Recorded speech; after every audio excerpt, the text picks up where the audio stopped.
Hello, hello, hello. Welcome to Royal Sussex Live. Welcome, one and all.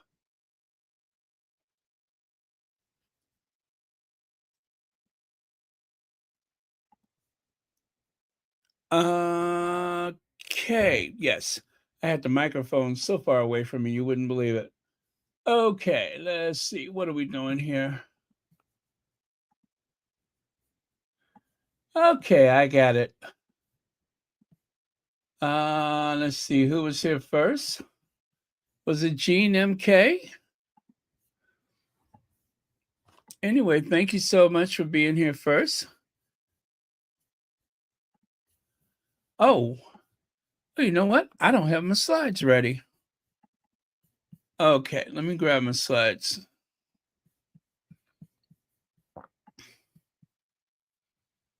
Fudge. Sorry for my language. Um, mm, okay.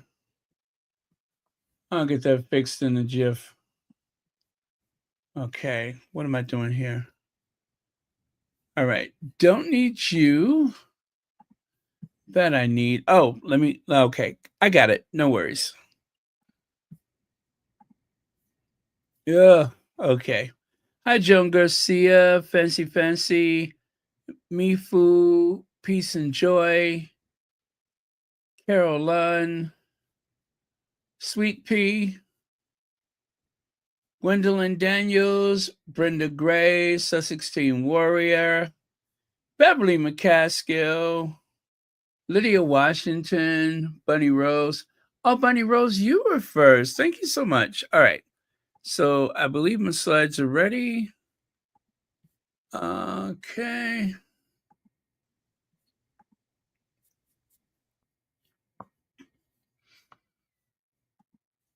All right.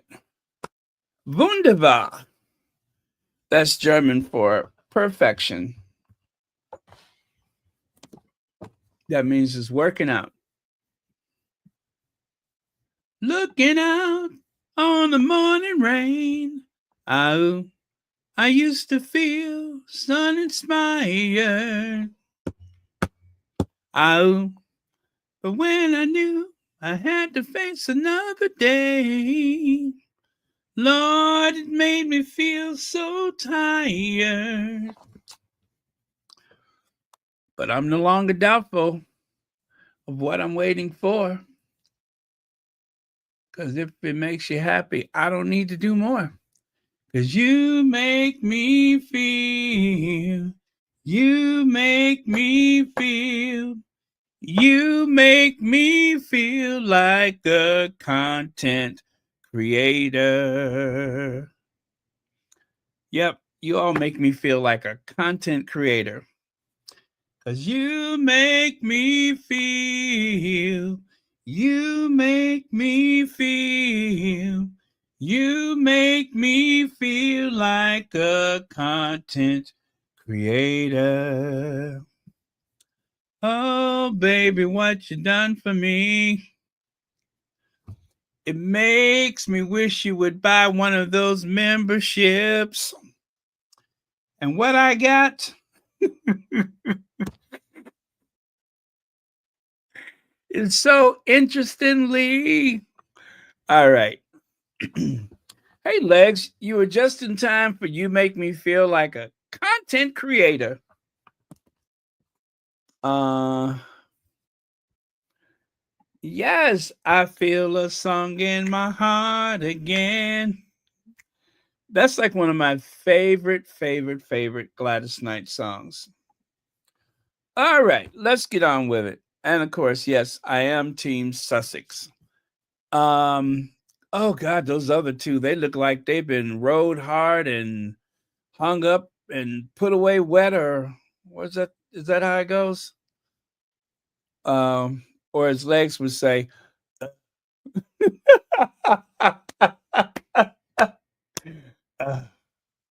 yeah. So anyway, oh my God, that was so funny that night, wasn't it? That was funny. All right. So there was. Oh my God, I forgot to edit that doggone reel. But yeah, there was a reel tonight. Now, am I correct? Um, okay, you know what? I'm not going to say anything. I'm just going to check it and see because oh no. Yeah, okay. All right. Wow, already 1.3 million views. Now, how long has that been out? It says 6 more days until our show launches on Netflix, celebrating the crew and everyone who helped make this happen. The countdown begins.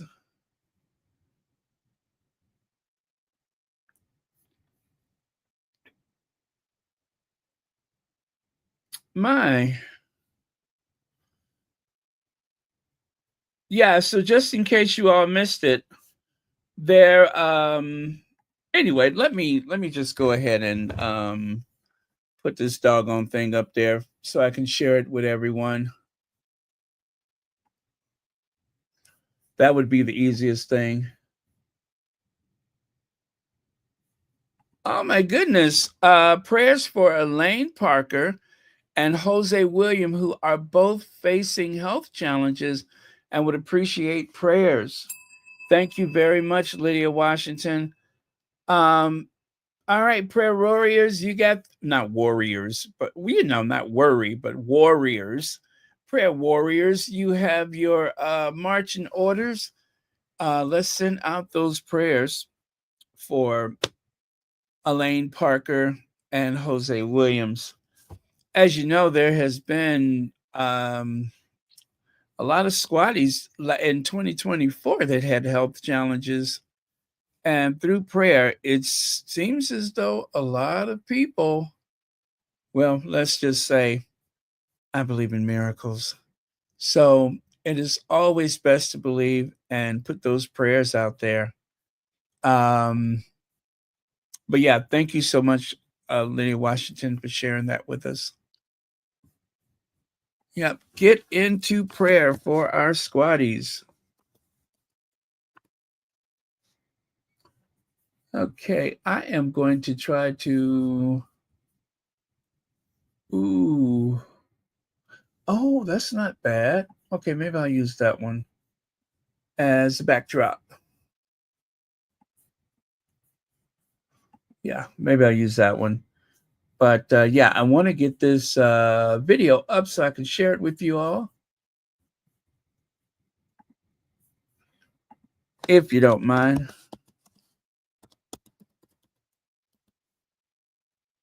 Okay.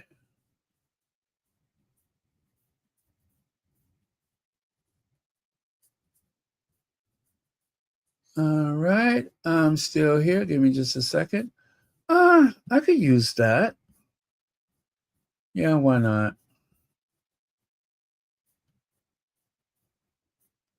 Nah, not that one. It's bad when you particular it takes so long to do everything, but I am just a bit of a stickler for detail, and I always have been. I do apologize, but I am. I'm such a stickler for detail.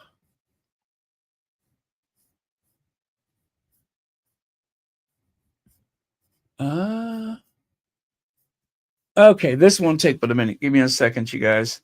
I will get that video up and ready to share.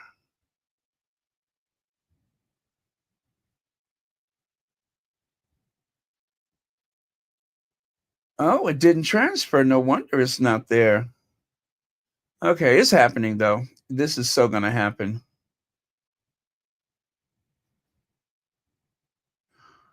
Oh, and I got some good stuff to share with you. Oh, shade. There is shade coming tonight.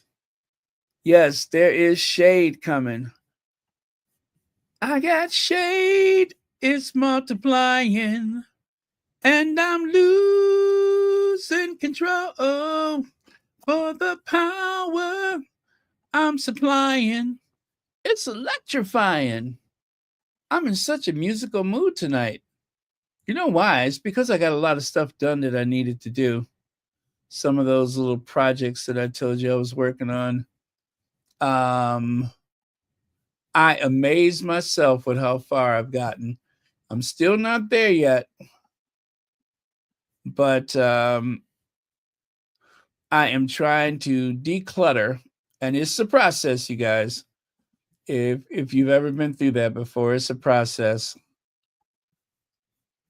Um, but I'm determined to get there. Now, all I need is like some kind of little whimsical something to accompany the video. Oh, I know. Vino. Vino. There we go. Yes, that's perfect. That is perfect.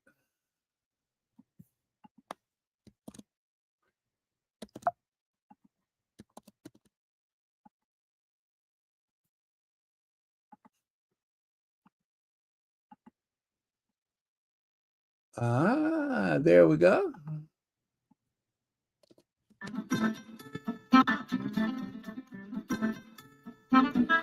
Yes. All right. All right. It's coming. It's coming. That is perfect. I'll just call it Meghan preview. That's what I'll call it.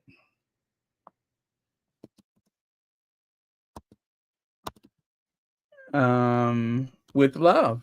With love.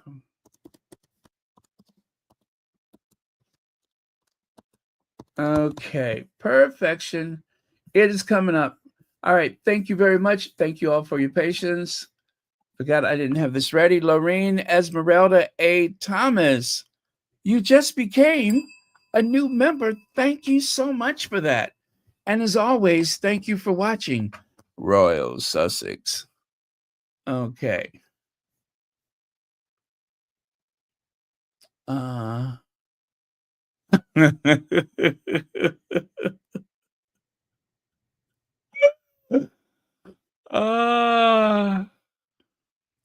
Hi, Heather Stroud. Thank you so much for being here. No comment. No comment. No comment. So there's this and there's that. Harry's looking good. He almost looks like a superhero with that cape. Instead of a cape, though, it's the little hoodie on his jumper or sweater or hoodie, whatever you want to call it. And doesn't Meghan look casual chic there? I'm loving it. I cannot wait. What a perfect preview. What a perfect preview. May she break the internet. Yes, may she break the internet. Okay. Are you all ready to see? Are you ready to see? Now, I set it to, well, anyway, it doesn't make a difference. Let me just put that up there for your benefit.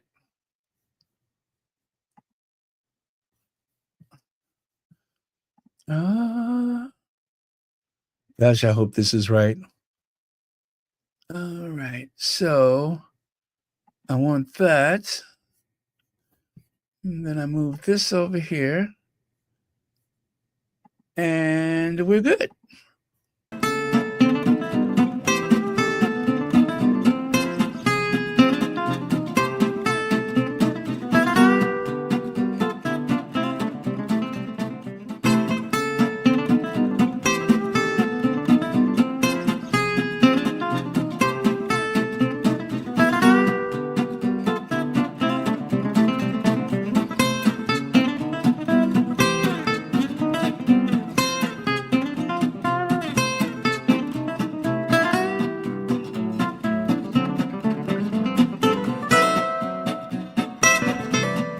Don't you love that music?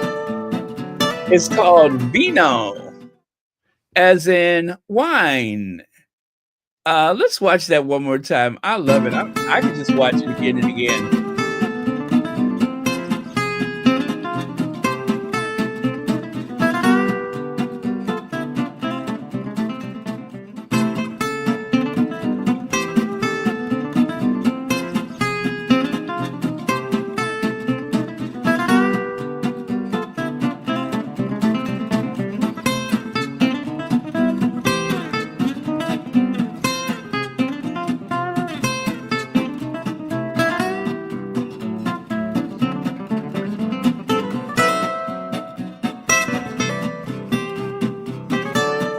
Thank you, Lydia.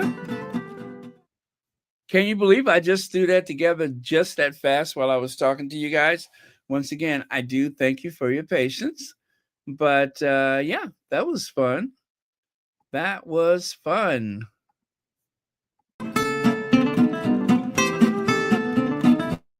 Okay, I'm gonna turn the sound down. Um, but I don't know. I love it. I love it. It's got me all excited. Maybe that's why I'm in such a good mood. That is probably why I'm in such a good mood. Hi, Gwendolyn Daniels. Yeah, it kind of puts you in a good mood, right? Hi, Terry H.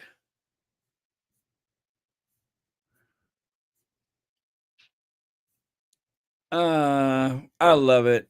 I love it. I'm loving it. Okay, let's get back over here. So anyway, that was great. Perfect timing. Um, love, love, love it. Okay. So take a look here.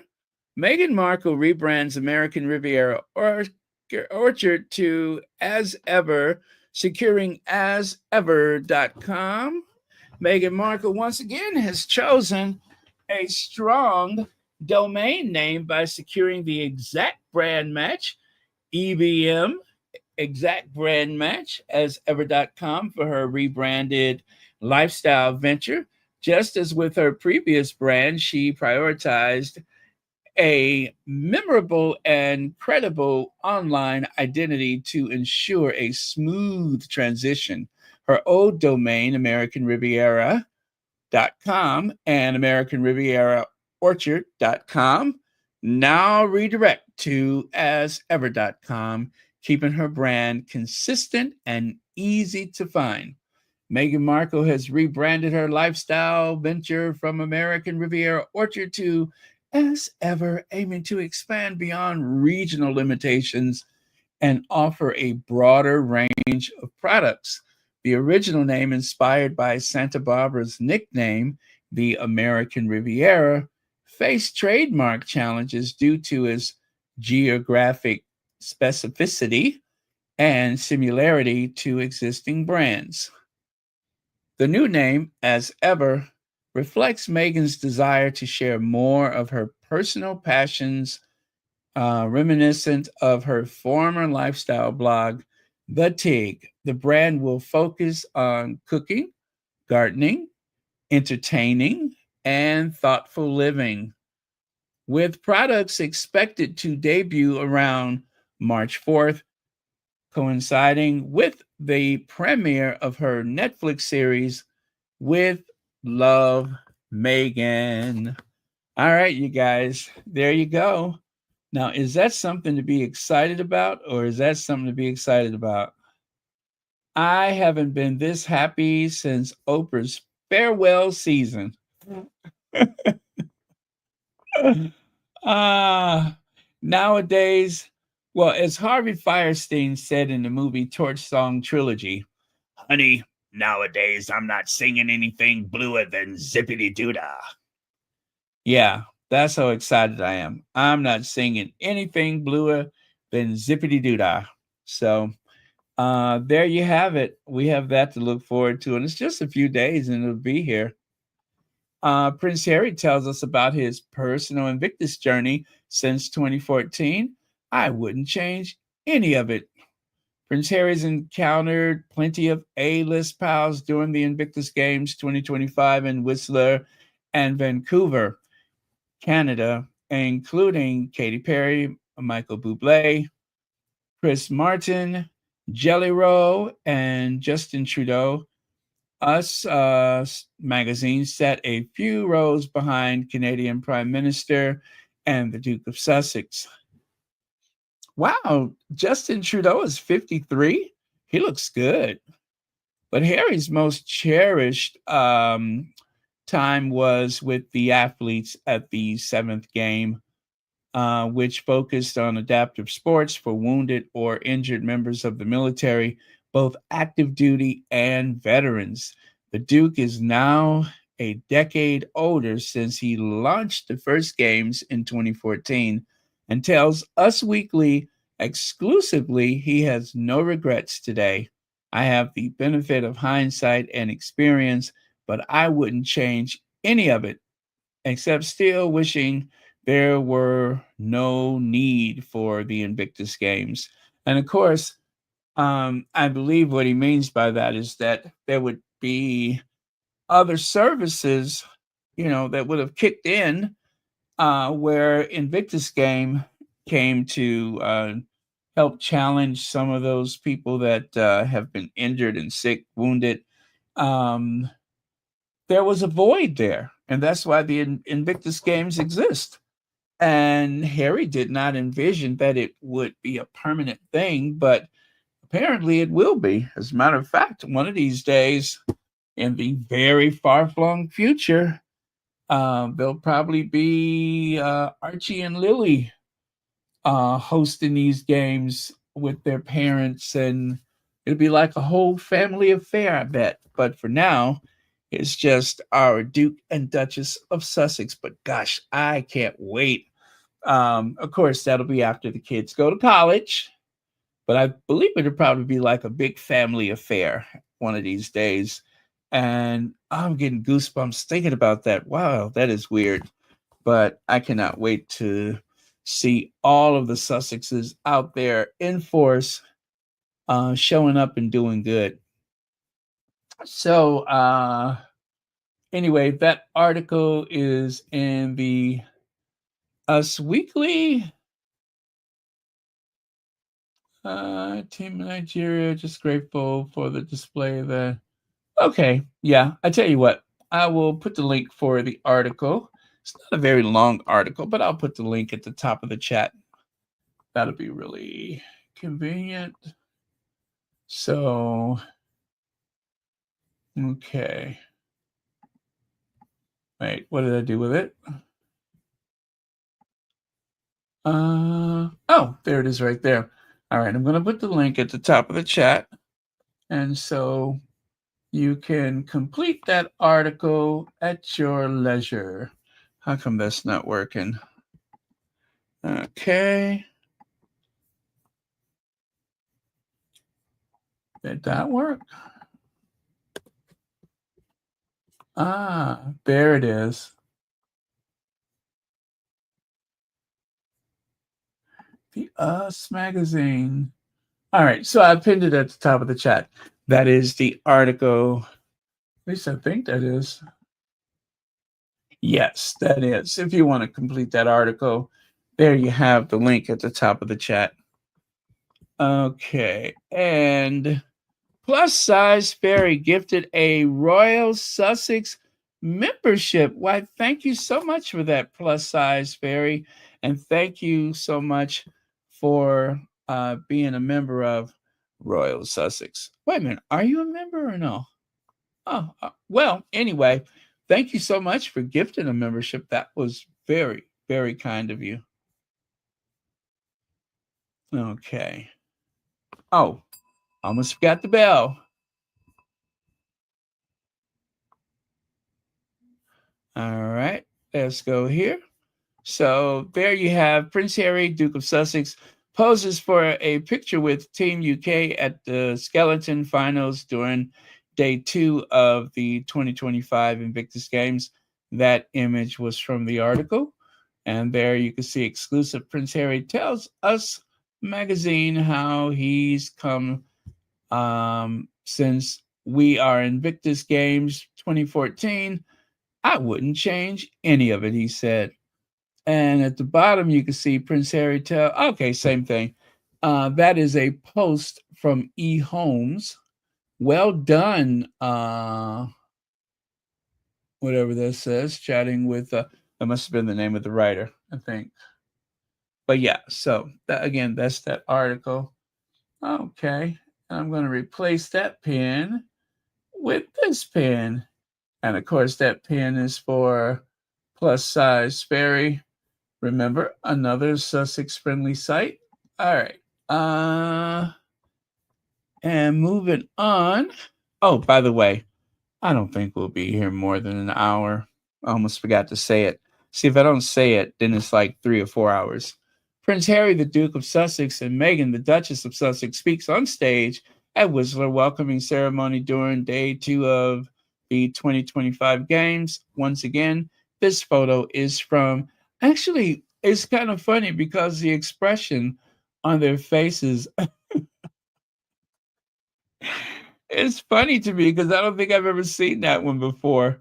But just that subtle split second in time, I mean, we've seen other still images of them at that podium, but just that little subtle, like, second or two or split second in time, and the whole mood seems to change, which is kind of fun. But yeah, I noticed that. It's just like, wait, was this the same day? Yes, it was. It was the same day. But yeah, that's fun. Kind of funny. Okay. Let me see if I can find that one where they're at the podium and see if we can spot where that kind of. Okay. Wait, there's so many of them. As well as some Vegemite? Yeah. Vegemite. Oh, I love that one. That was the Vegemite lady. I'm like, and my wife and I, come here. Okay, so I think that was when he put Meghan on the spot. So let me share that one with you, where he put Meghan on the spot, and see if we can catch that kind of funny look they have on their faces. I come from a land down under. My wife and I, come here. Come on.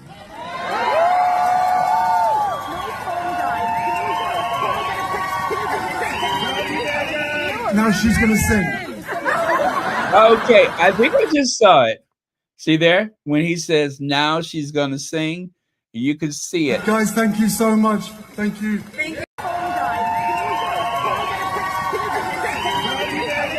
Now she's gonna sing. See what I mean?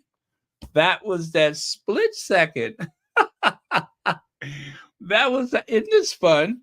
That was that split second when he said, now she's going to sing. And then, of course, she started blushing.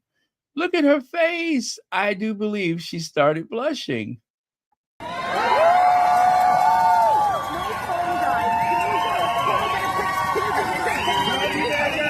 Now she's going to sing. Wow. Guys, thank you so much. Thank you. Thank you, everybody. Have the best time. Isn't it amazing how you just look at it from another perspective and it almost seems like a whole nother thing has happened, but not. Let's see. Where is that other one that I had? As well as some Vegemite? Yeah. Okay, let's see the Vegemite lady. If you remember, Harry noticed that someone was wielding a jar of Vegemite. I've never tried Vegemite. Should I try it? Will I regret it? Am I going to make that face like Keith Lee? Will I cause an international incident like Keith Lee if I try the Vegemite sandwich? Ah, come on. How come this isn't loading? Let me try one more time. Ah, man, where is it? All right, let me try one more time. It just does not want to load.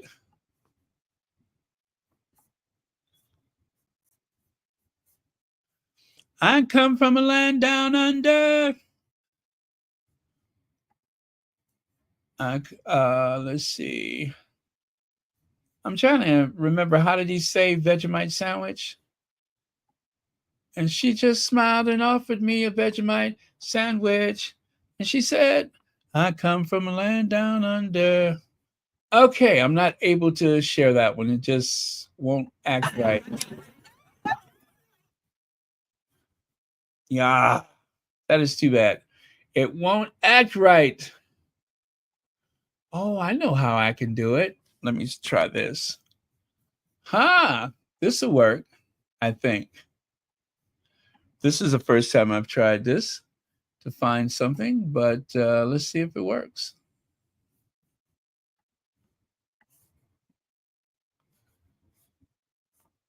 Okay, and it did not. So, sorry, folks, it wasn't meant to be. Was not meant to be.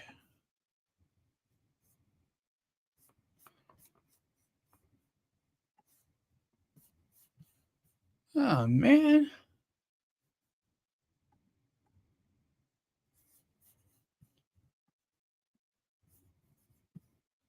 Wow. Okay. I don't get why that doesn't work, but so be it.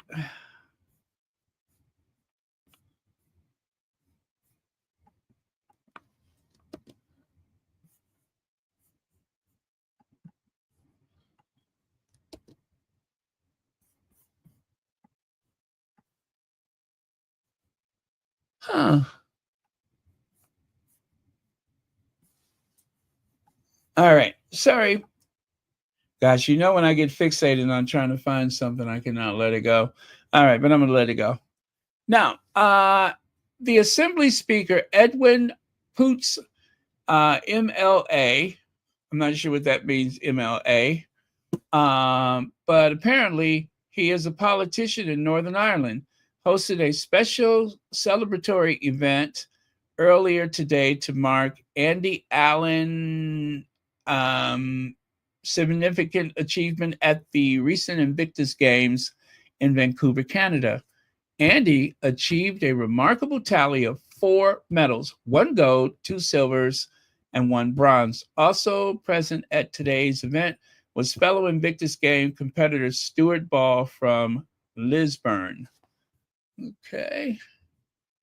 And there you go. I would like to express my heartfelt gratitude. This was a post that he made a few days ago. I would like to express my heartfelt gratitude to everyone who has reached out to congratulate me on my recent Invictus journey. The experience was truly phenomenal, and it was shared with a remarkable and inspiring team. Special thanks to Poppy Legion for providing unwavering support and this incredible opportunity. So, wow, this guy, I hope he's a motivational speaker. I listened to him speaking, oh gosh, well, while I was prepping for today, I saw a video where he was speaking, and this guy is definitely motivating. So, matter of fact, did I save that or no? I don't recall. Let me take a quick look. If not, we'll move on. So we can try to be done in an hour. I really want to try to get Royal Sussex down to an hour because I just don't think it's good to go on so long like that. And no, I did not save it. Okay.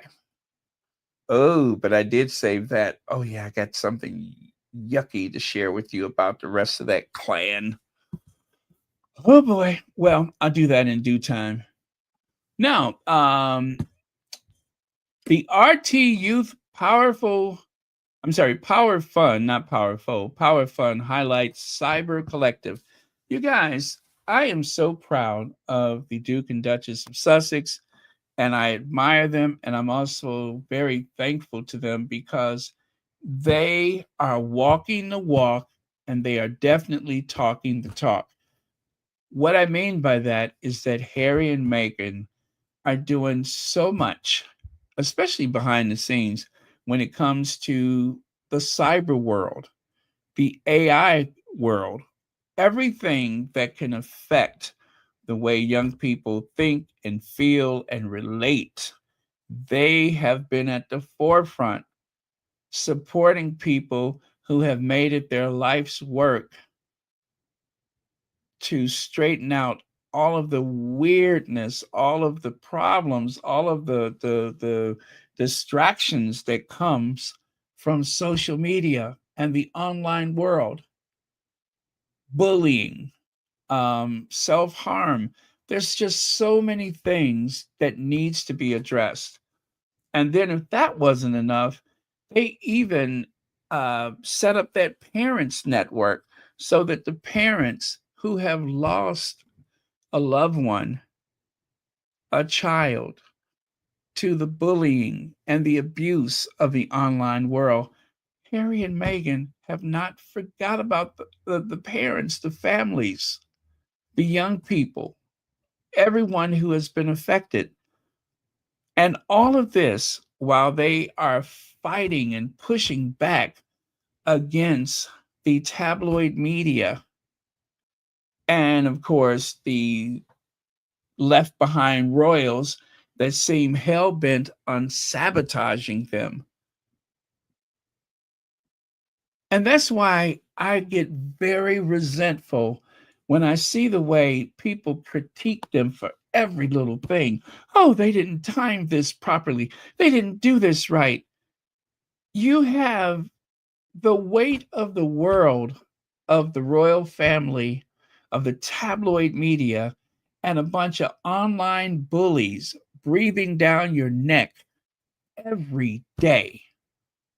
And I'm not even going to do my example about why I don't care about mistakes that have been made as far as the Sussexes are concerned.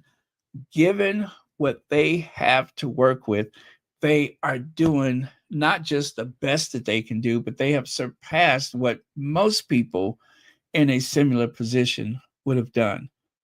They don't have a presidential campaign of $1 billion to push back at all of these bad elements.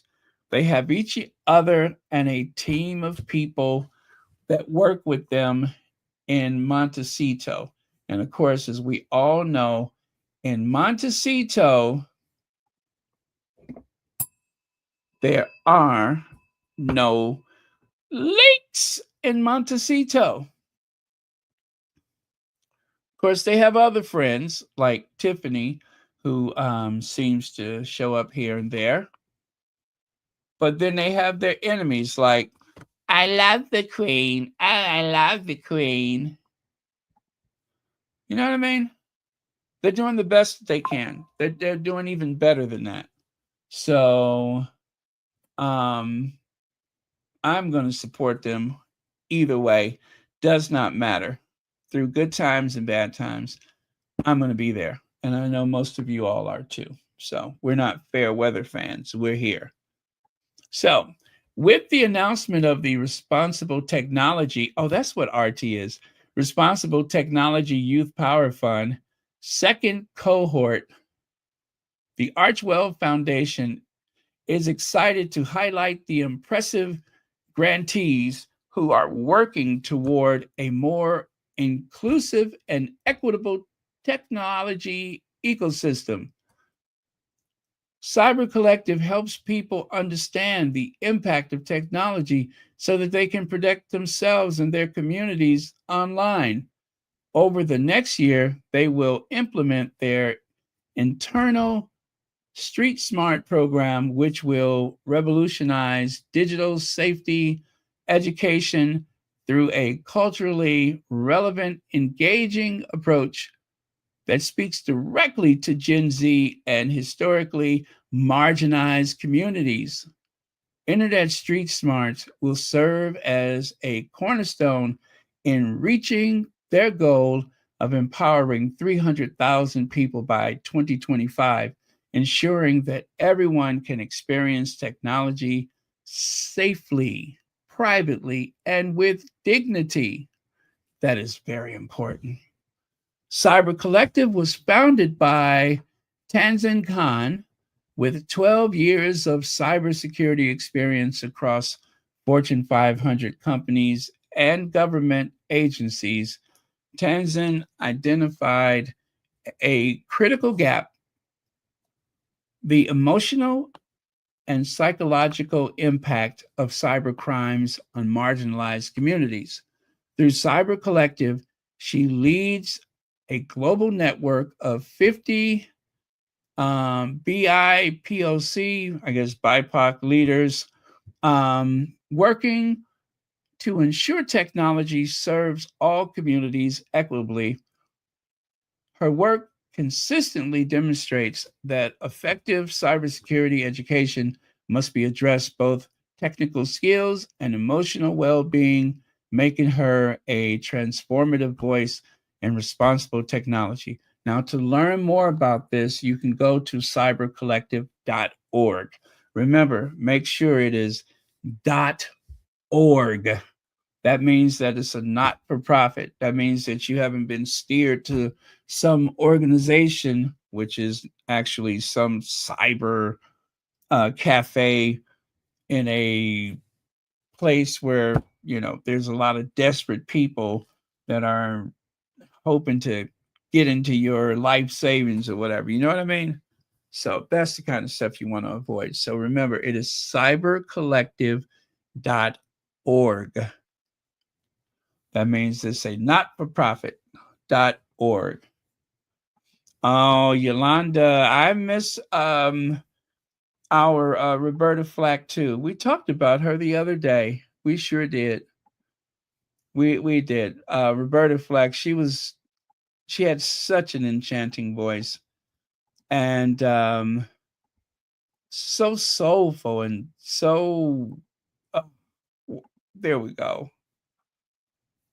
Yeah, love, and a concert pianist at that. She didn't even want to sing. She just wanted to be a concert pianist. She wasn't even interested in singing. But there was a song inside of her, and the world needed to hear it. Yeah. The closer I get to you, the more you make me feel by giving you more and more. I love that song. That's like one of my favorite duets. That is one of my favorite duets. I would have thought after Donny Hathaway passed away tragically that there would have been no one else who could sing a duet with Roberta Flack. But People Bryson, talented. I mean, when it comes to being a crooner, you know what I'm saying? That's old school, a crooner. A very well-dressed young man or just a well-dressed man. Very suave, you know what I'm saying? That can just sing your bloomers off. And that is People Bryson. People Bryson is, I'm telling you, they made a great team. I didn't think it would have been possible after Donny Hathaway, but it was possible. And that just means that talented people found each other, and what happened next was a gift that the world didn't even know it needed, but we're so glad we got it. Yep. Pulling closer, sweet as a gravity. Do-do-do-do-do-do. Me too. I like what she say. Me too. Oh, man. Don't get me started. Do not get me started. Yeah. Whoa.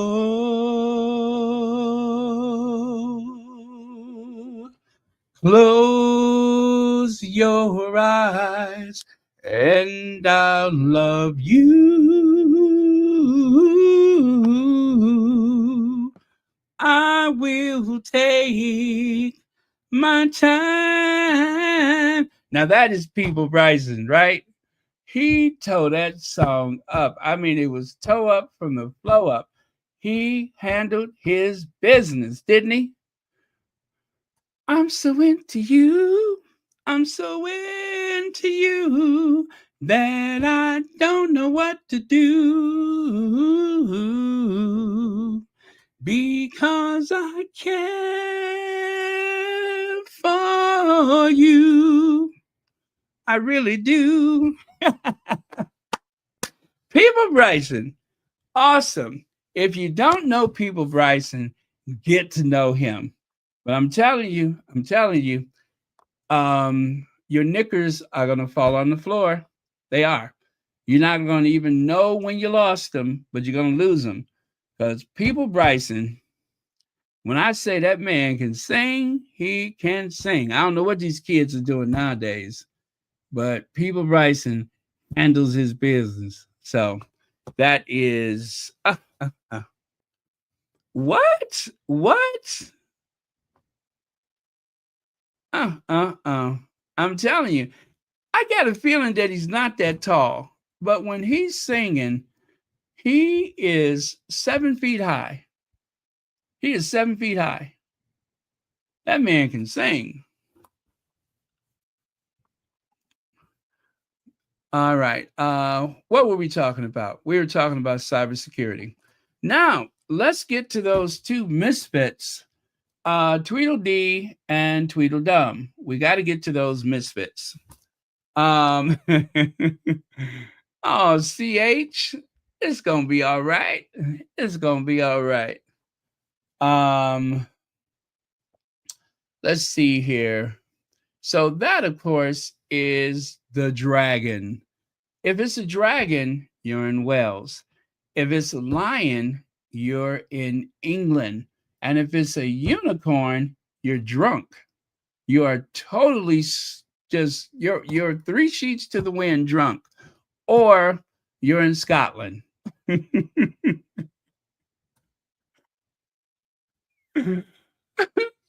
I mean, the likelihood of seeing a lion in the British Isles would be odd unless you're at the zoo.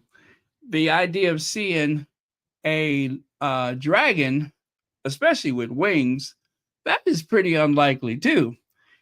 But a unicorn, that just never happens unless you're in Scotland. So those are the heraldic beasts that actually identifies the spirit and the courage of the great people of Scotland, Wales, and of course the England. So there you go. But they consider themselves sovereign states, independent nations. Not exactly.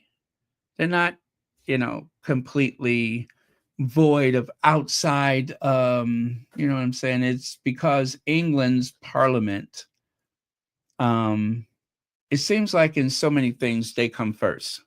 However, more autonomy has been taken from London in Cardiff and also in Edinburgh. So they have their own parliaments in all of the realms.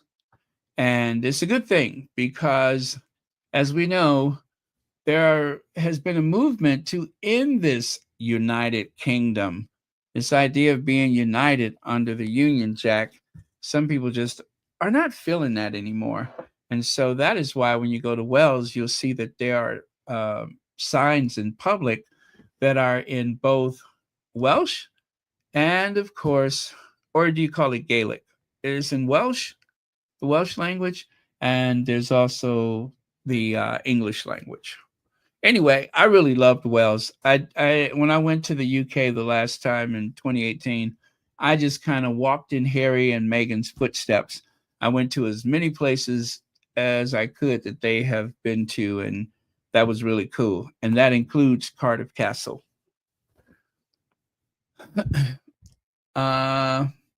And of course, Ina Brennan. That means get the Frappuccino out of my country, you miserable prince and princess of we don't want you using that name anymore. There's a lot of controversy about the English prince and princess, crown prince, using the title Prince of Wales. and it was a way to subjugate, to I guess virtually slap down the people of Wales and put them in their place.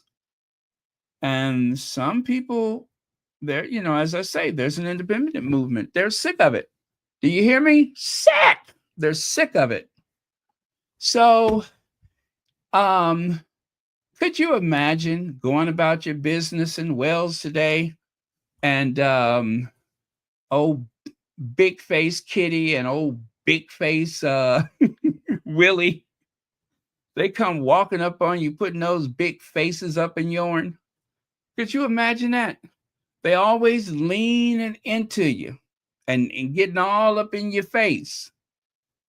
It's very jarring to witness. I always feel so uncomfortable. I mean, I could just crawl out of my skin. I could upchuck at the sight of it. But there they are, imposing their will on the people of Wales. Now, William, being what is he, 43 years old? He's had 43 years to learn Welsh. 43 years. And has he done it? No. Aside from the occasional greeting, he don't know anything. And there's even this horrible, I think it was I forgot where I saw it, but they claim that William can speak multiple languages. That is a lie. He may have given the occasional greeting, but speaking other languages, not so much. That has not happened. But they have tried to, and you know what? I'm pretty sure that it was the derangers that put that misinformation out there. But he cannot, and he never has been able to speak other languages. The only language he's comfortable with is English, period. So, nice try. Nice try. But wait, where is that thing at?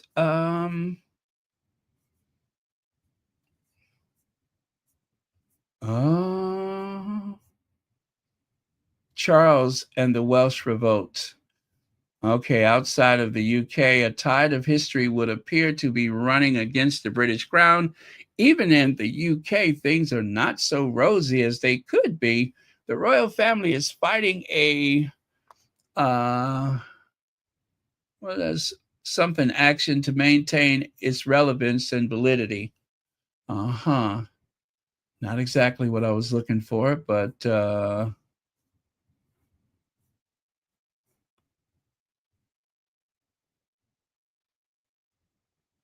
okay. They actually even had an article that says William is learning Welsh on Duolingo. He is not. He is not. I promise you, he is not.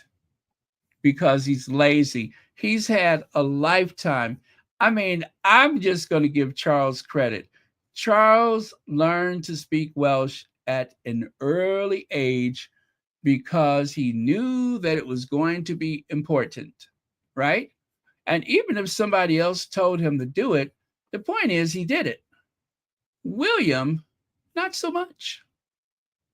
Not so much. Ah, that's what I was looking for. Here we go. Let me open that one up for you. This is what I was looking for.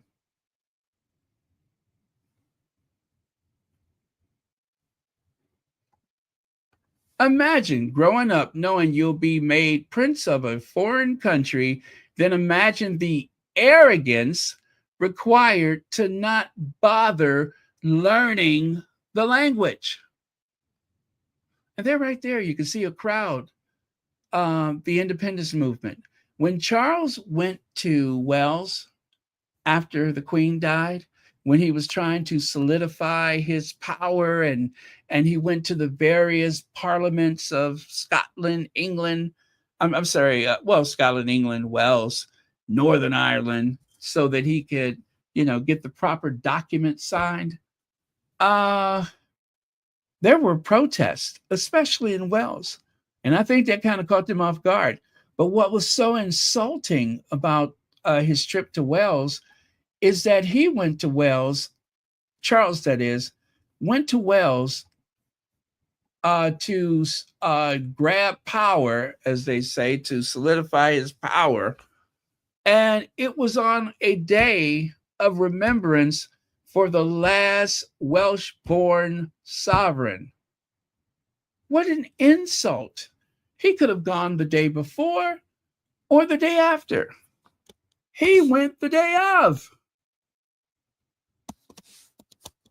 And the crowd, well, anyway, let me share it with you.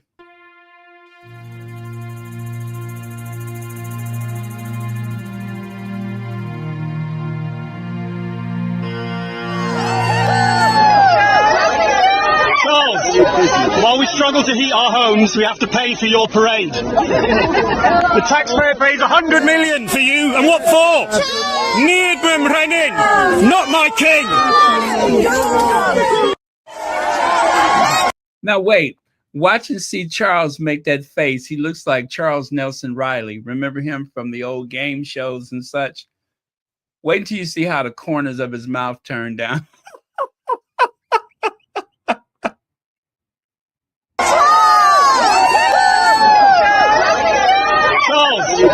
While we struggle to heat our homes, we have to pay for your parade. The taxpayer pays 100 million for you, and what for? Needham Renin, not my king.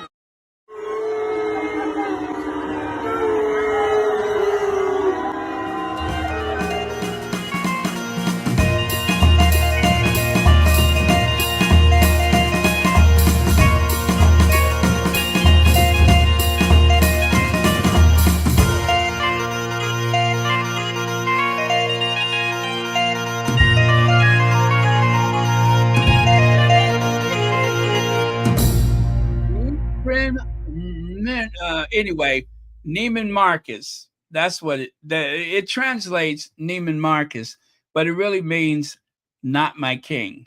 But in Welsh, if you say it phonetically, is Neiman Marcus.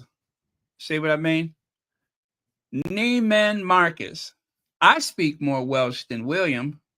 Neiman Marcus. Damn, I'm good. Anyway, protest, no Prince of Wales here. They're telling people, come on out and protest so you can see on, what was it? That was, it was yesterday. They wanted people to get out there. Now, I think it was raining or something, and they just did not get the crowd that they wanted. But anyway, the sentiment is there, and they just really want them to stop using, please stop using the title Prince of Wales. They can do just like the other nations with royal families around Europe, with monarchies. They could just say Crown Prince William, Crown Princess Kate Middleton, or whatever her name is. You don't have to insult them. That is a choice that they make, but it's not something that they have to do, but they choose to do it. And so eventually they're going to catch on that they really need to stop doing that. That it's really in bad taste. Okay, so let's go here. There you can see Kate rolls her sleeves up. Prince and Princess of Wales try their hand at making Welsh cakes in first joint engagement in over a year.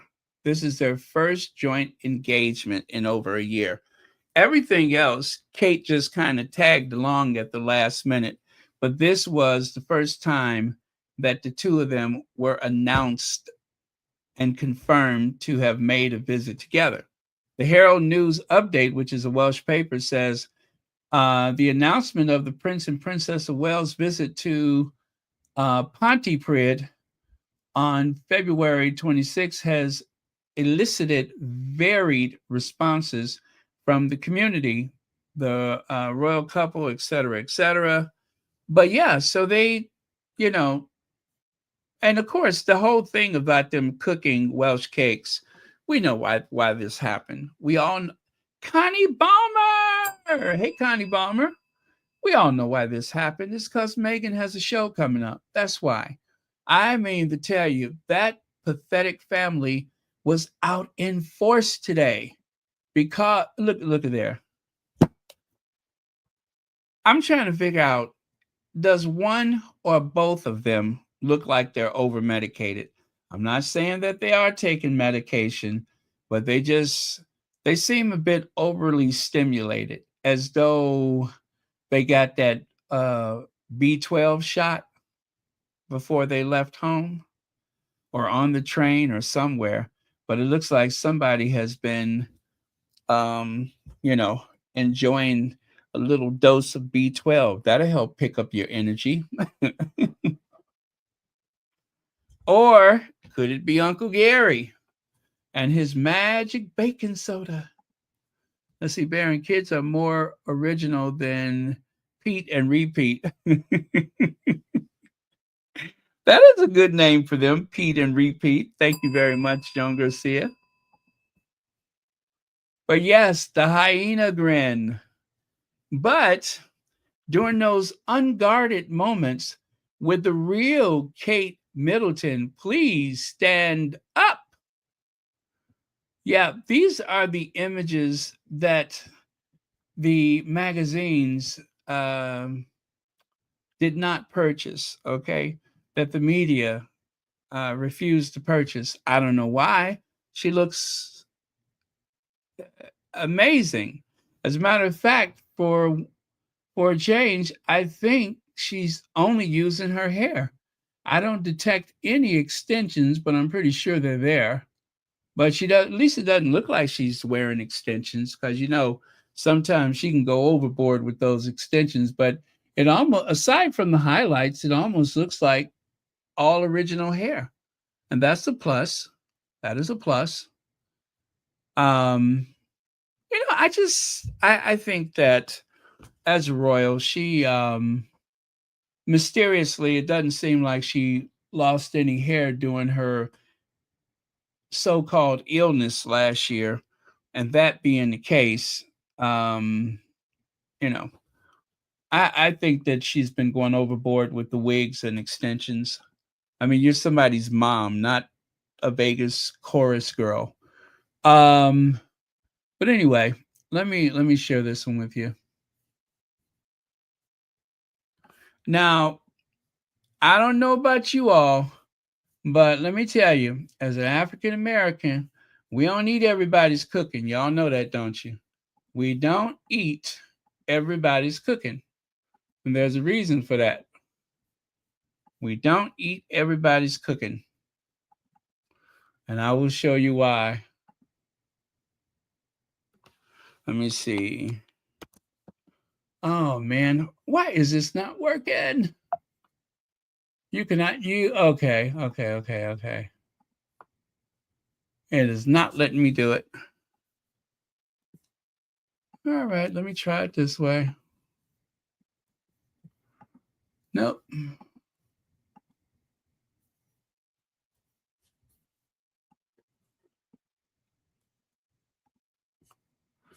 This is so weird. Every time I try to share something with you guys, it does not want to let me share.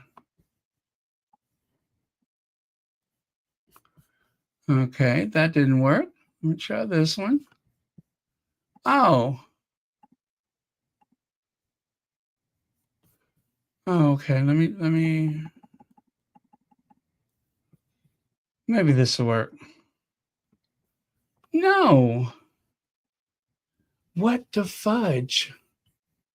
Pardon my language.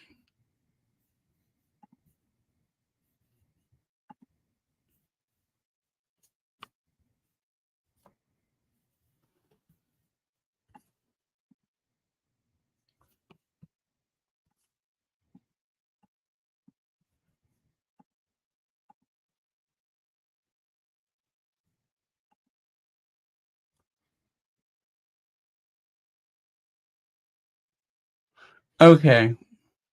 I'm gonna try this. No, this should work. Oh my god, I can't believe this is not working. Give me a second. And I will show you why we don't eat at everybody's house.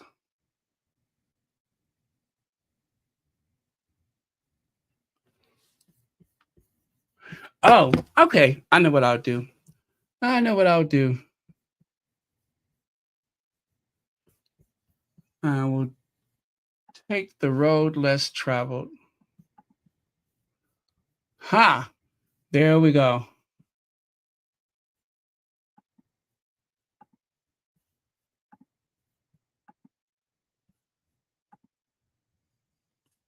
Okay, this is the only way I can get this to work, but if it works, that's all that matters. But I'm going to try it like this, and then I'll share it with you. Oh, it was absolutely ghastly. I promise you, it was absolutely ghastly.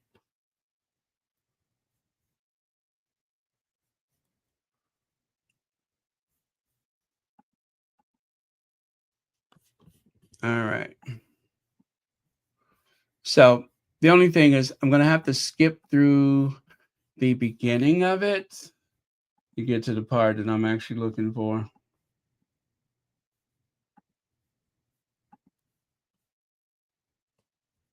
If that doesn't sound weird, anyway, you'll see in a minute.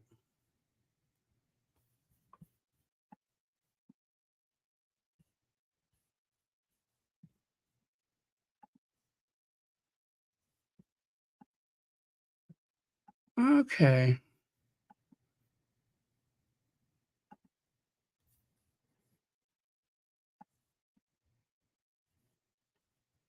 Okay, here goes. Here goes. Now she's preparing cakes for other people to eat, right? She is, I repeat, look, look. She is preparing cakes that other people are going to consume. Huh? Would you eat that?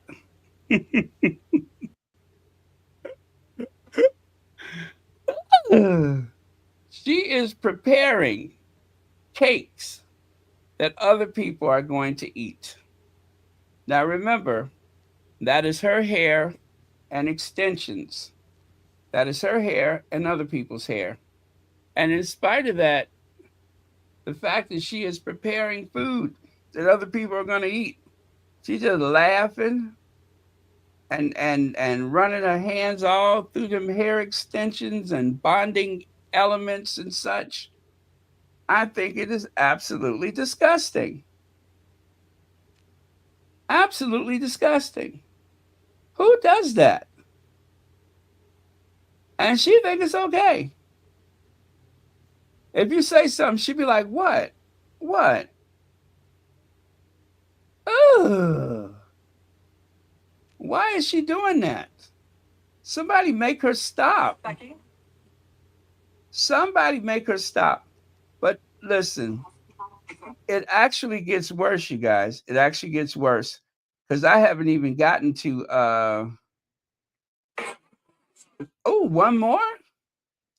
Okay. Oh my goodness. Okay, this is so shady, but I got to share these with you. I just got to share them. I got to share these with you. It would not be me if I didn't. I would be remiss. That's it. I would be remiss if I did not share it. So I don't know if you are ever hosting the members of that family. No, if you ever have if you ever welcome that family to your house, or if they ever bring food or something with them, I say don't eat it because they gross, they nasty. Oh, they nasty. Okay, wait for it, wait for it. Here's another angle.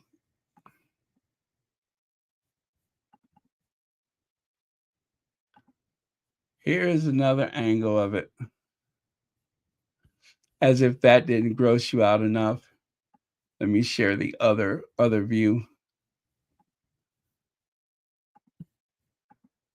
Ah.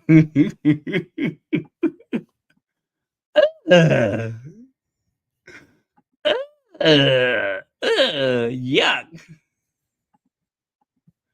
I told you it was nothing nice, didn't I? Didn't I tell you? It was nothing nice.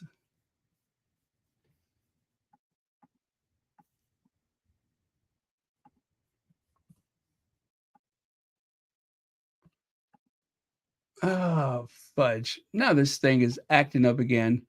Why does that not work when I need it to work? Why does it act shady when I'm trying to be shady?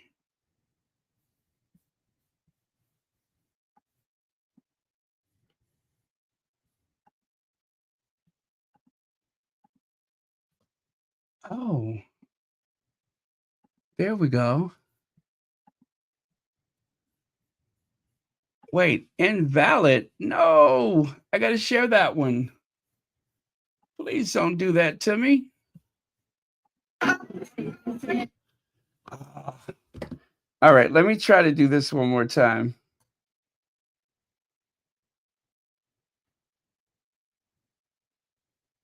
Because this is too shady. And we can't miss out on... Oh, okay, let me try it again.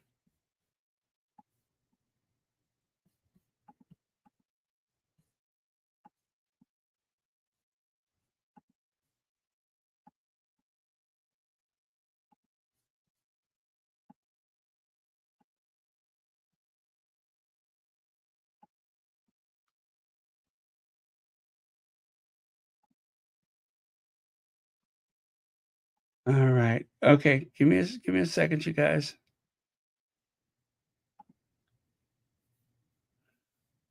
Oh, was I doing that wrong? Let me see.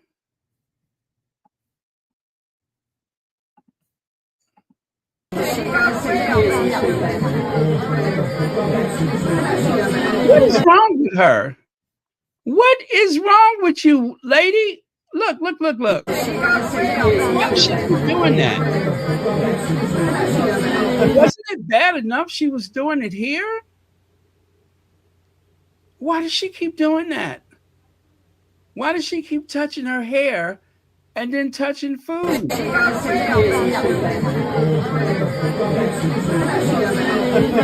And then William, is he like, look at him rubbing dust off of his hands of flour or whatever. He doing that over the food. Look at William's hands. Over the food. Yeah, she don't want to be there. She don't want to be there. Oh. Now, here's another one that is gross. If you want to have tried packing, Asha, can you give one more? Look at Charles. Look at did you see what he did? Oh, get your face out of there. Granny, if you want to have tried packing, Asha, can you give one more? Granny, if you want to have tried packing, Asha, can you give one more? This man is rubbing his nose over the food and then sniffing it like a dog. What is wrong with you all? And pointing at food and stuff. Yes. Your big Granny, sock. if you want to have. Did the lady just knock his hand out the way? Wait, let me see.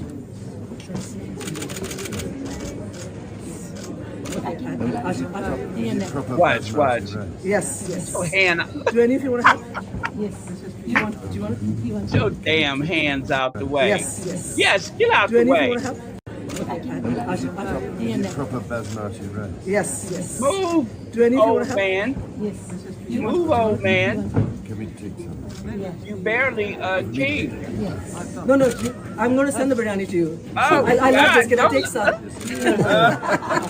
I said, can you pack it? He said, can I take it? Yes. We're going to make sure that there's biryani and a lot of food as well. Do you see how small that spoon looks in his hand?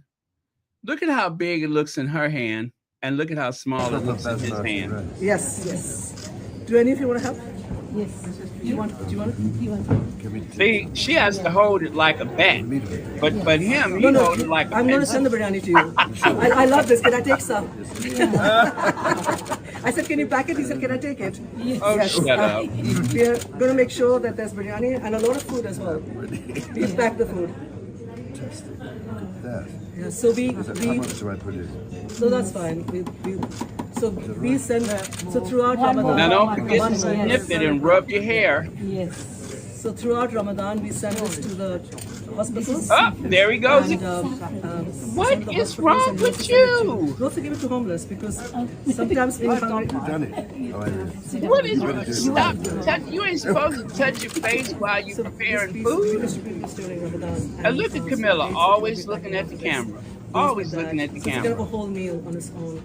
And Oh, it is, Charles. I think that one of the things Why? that I know What? that food is where I have. The health department needs to shut them So we down. also feed the homeless. We send to That's nasty. a lot of families living in bed and breakfast, but also the entire hospitals during Ramadan. So if anyone. And now look Thank at you. this. Look. Can someone open more packets here? Now they're packing dates. Sorry, I didn't realize Look the at him king got is his so finger fast. all down in the bag. You are He got his packing dates finger faster all than I down can- in the I bag. can You see know them. what I'm saying? Look, he didn't put three Okay, fingers sorry. down. I'm surprised Okay, he so fit. I He never didn't put realized three it's fingers the down in the speedy bag. couple. That Oh is my God, nasty. sorry. Now she touching her hair. Not do something to help put the thing on. No, I'm going to do the stickers later on. Don't worry. Just, yes. Can you all Oh, do you that want to do the label? without I'm going to put the labels your on. hand? Don't worry about the Oh labels. my I'm goodness. just trying to keep up with you and not. Now Camilla got some technique. always stick it Because after she you made leave. the little cone, but Charles got to put three fingers No, in every the dates bag. stay because the dates are dried. So they The stay dates are for, rolling across his So fingers, we have his little a snotty relay over fingers. here. Because Hell, stop the putting your dates- hands down in your dates are bag. mentioned in the Quran many times. Okay, I hope thank they you. wash their hands. I am slightly intimidated by his speed and her speed. I am slightly intimidated by his speed and her speed. No, you should be intimidated by her face and his hands. That should be intimidating. And I'm used to doing Paid by this. result. Yeah. There she go, looking at the camera. Why is she always looking at the camera?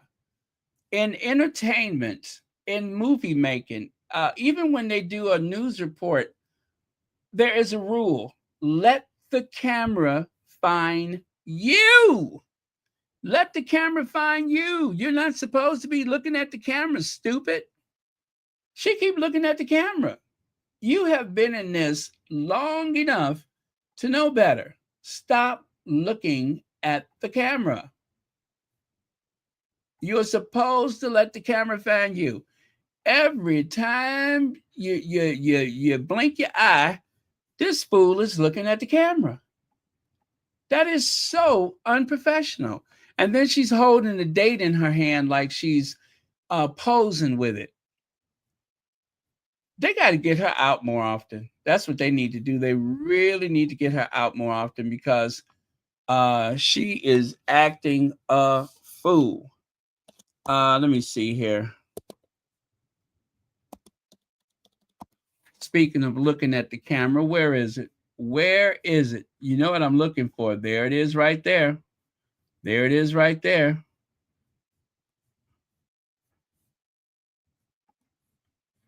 Okay. Perfect. Perfect. This is just what I'm talking about.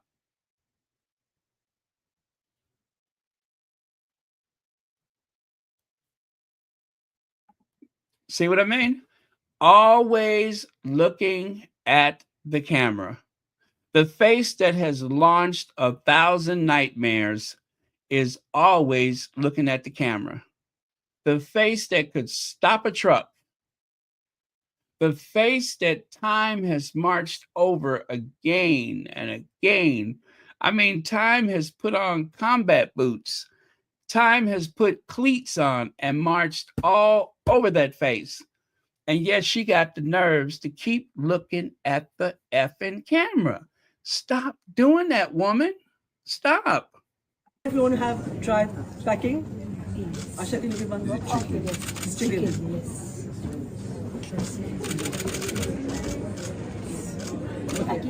it proper basmati rice? Yes. Do any of you want to help? Oh God. Anyway, let me see. Leg says Kate isn't fond of masks, cancer hospitals, cookies, vigils. You can't believe her. She is leaving her mark. At least William is hypoallergenic.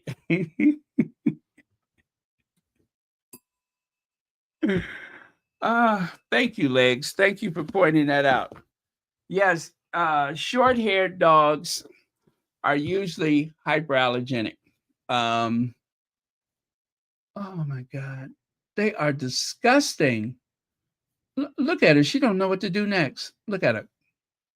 She don't know what to do next.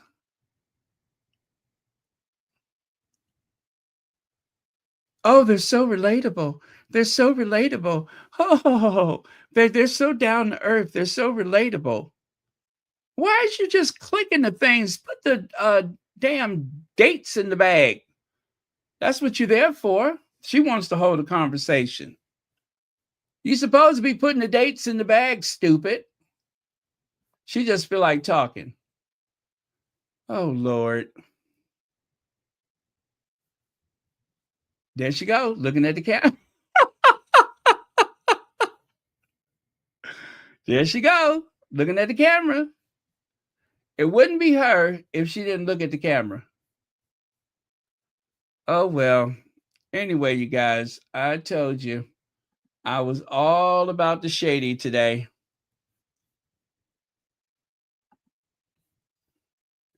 And oh, that face, that cover girl face. Yeah, that is a cover girl face right there. You see what happens? This is why they say you should never meet your idols because they might disappoint you. And that would be because Kate is always smiling. Now you see why she's always smiling, because when she's not smiling, it's almost like a whole nother person. Huh? And look at that little girl, got her all hemmed up against the wall. I mean, that girl is trapped. She's trapped. She didn't know when she left the house she was going to end up being that close to a royal, but she's frozen. She is frozen. I don't know why I'm thinking about the movie Aliens with Sigourney Weaver. I don't know why I'm thinking about that movie, but she is stuck. Yeah. Anyway, that was Kate's. That was Kate's out.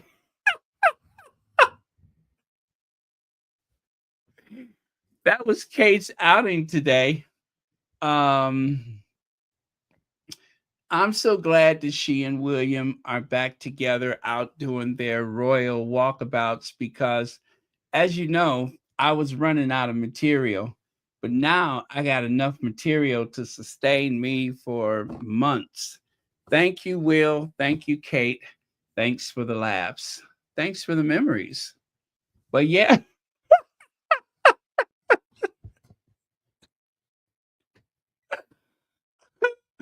Thanks for the memories.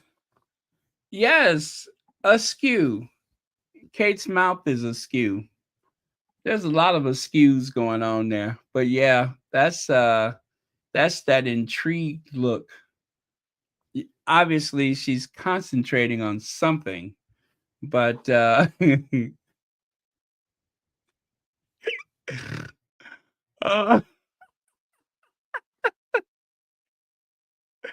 I'm glad she's feeling better though, because I was so afraid that we were going to lose her. But thank goodness she's still here. The material is still coming, and I could not be happier. Now, see, this is how Harry and Meghan do it. See how they are wearing gloves on their hands? I don't know.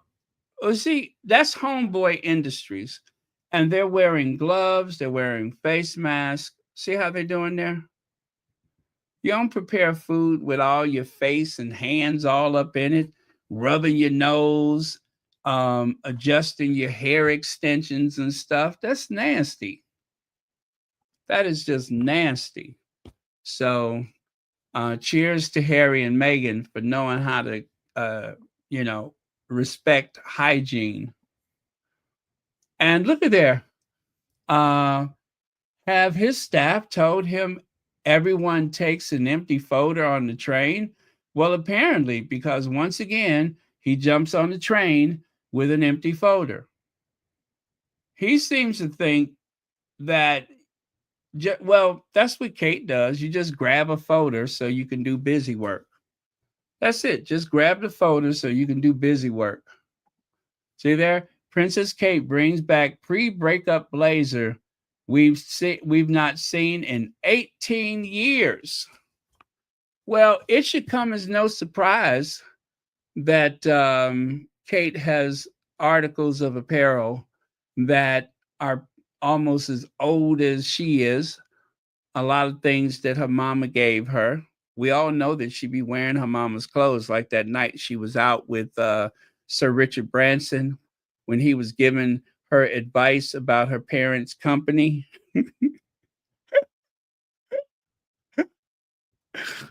Huh? Remember that? Yeah. She always wears her mother's clothes. That's the new trend. Wear your mama's clothes. The Princess of Wales brought back her retro royal style while visiting South Wales on Wednesday. Princess Kate first wore the tweed racing green blazer in 2007 during a trip to Cheltenham with her then boyfriend, Prince William, shortly after the couple briefly parted ways before reuniting. Yeah, in other words, that's her mama's jacket. Yeah, that's her mama's jacket. And you can see right here, Prince and Princess of foreigners, these colonial oppressors will never be Prince and Princess of countrymen, not my Prince of Wales, hashtag in 21st century colonialism. In other words, stop coming to Wales and stop using that title. And right there, here's another Welsh person that posted, as Princess of Wales is trending, here's your reminder that she was, unalived in the Tower of London after being held apart from her 3 children who were also done away with. The establishment still flaunts its colonization of Wales by giving a culturally English woman our stolen titles. Willie and Kate's stolen colonialist titles ironically describe them perfectly. Of Wales means of foreigners. Yeah, of Wales means of foreigners.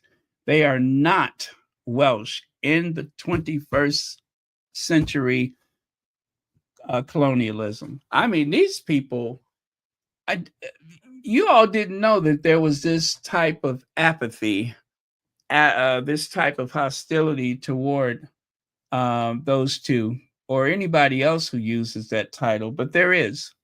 They're tired of it. We don't need handshakes. We need flood justice. Yeah, we don't need handshakes. We need flood justice. I mean, there were protesters out today. And then there on the left side, this is an old article that I decided to resurrect.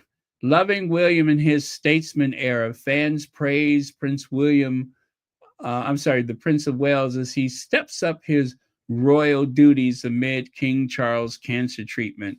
In other words, he's doing busy work. And then take a look there on the right side. Now that is pure Will and Kate colonialism. Yeah, that is their purest form of colonialism. And of course, let us not forget Michael Sheen, the esteemed actor who played Tony Blair in The Queen, Michael Sheen is not having it. He does not cotton too well to the use of the title Prince and Princess of Wales. He wants Wales to become independent, to finally become independent of those awful, awful people.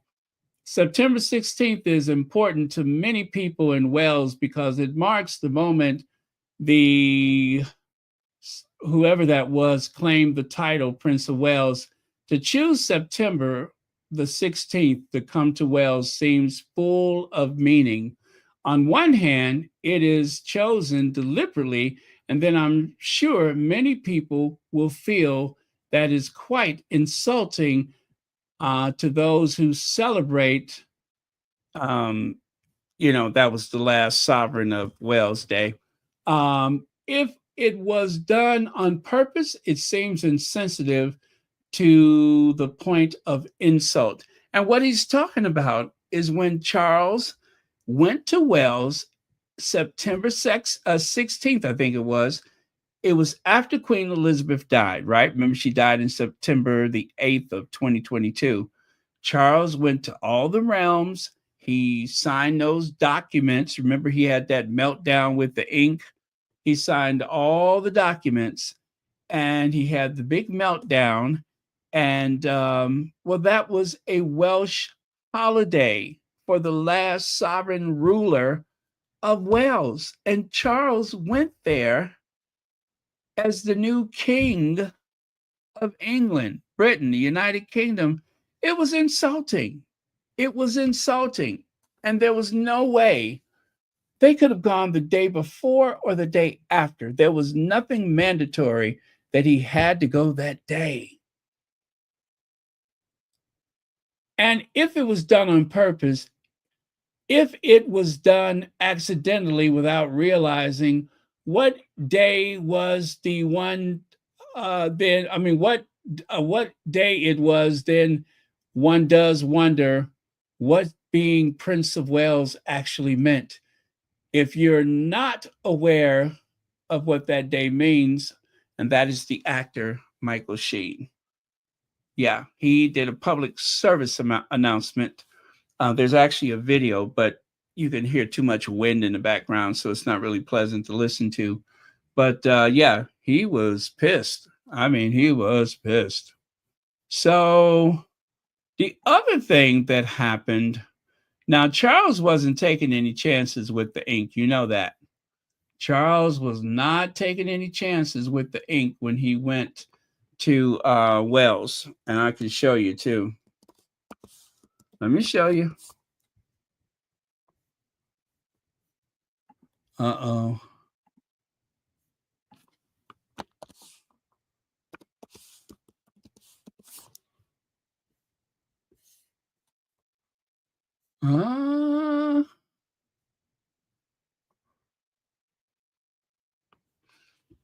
Oh no, why isn't that? You know what, you guys, I am having the most trouble today. Oh, you know what? I know what I did. I keep doing that, but they changed something on the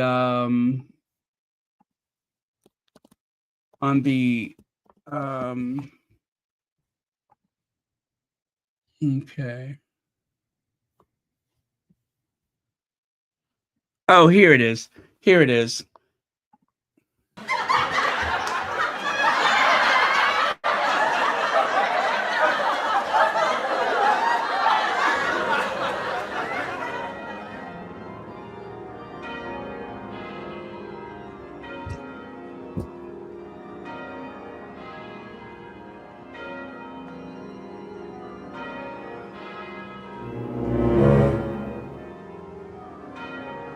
Mommy, she looks like a silky chicken.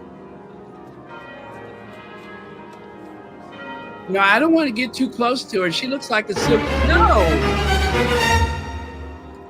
I don't want to be here, Mommy. Can we go home? She's scary. She looks like a silky chicken.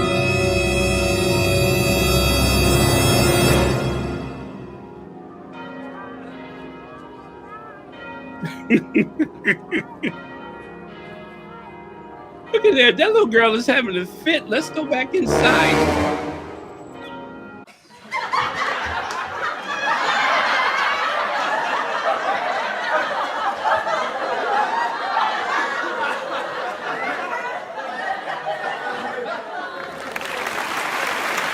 She looks just like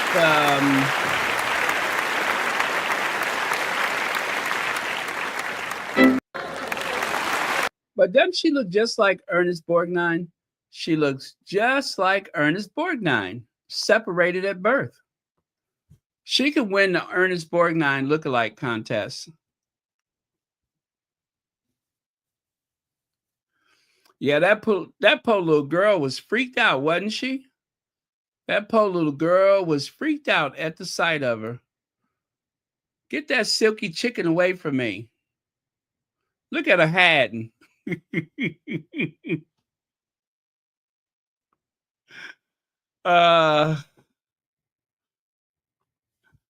Nowhere to run, nowhere to hide. She gave her them flowers and she was like, okay, let's scram.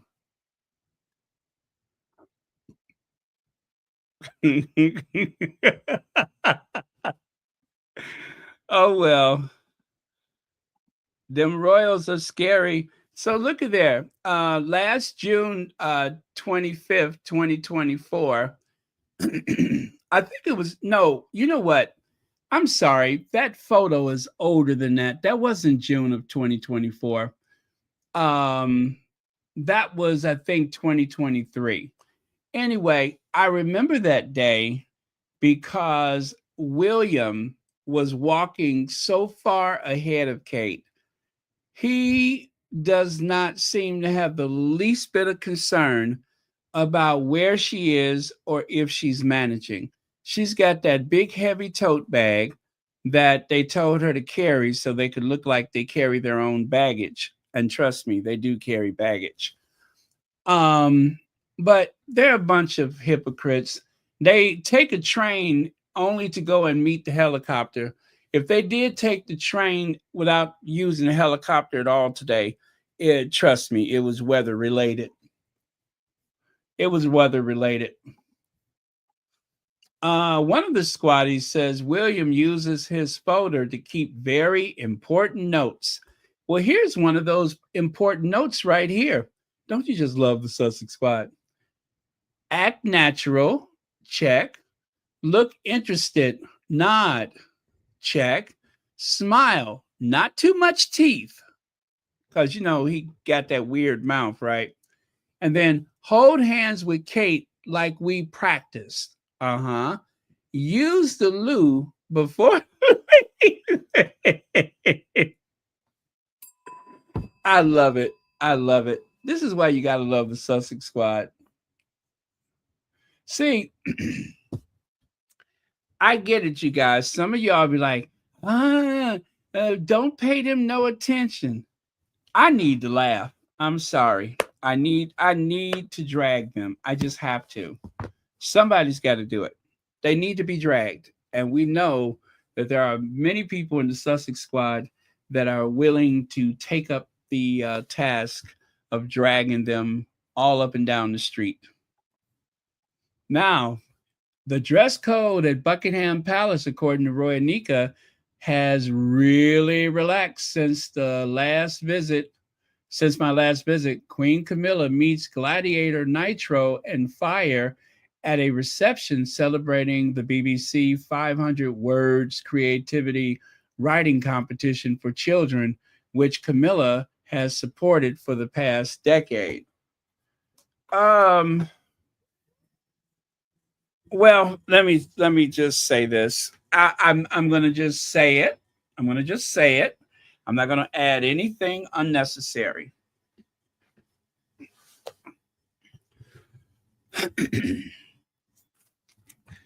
Given the history of people of African descent in the United Kingdom, the United States, Canada,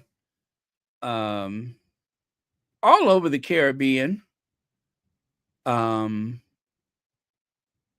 even Africa, right? When you consider all of that, when is it okay to put on a display like this when you are the only people that are, you know, outside of the normal dress code, shall we say? I'm not going to tell you what it looks like, but it looks like what it looks like, right? I won't give it a description.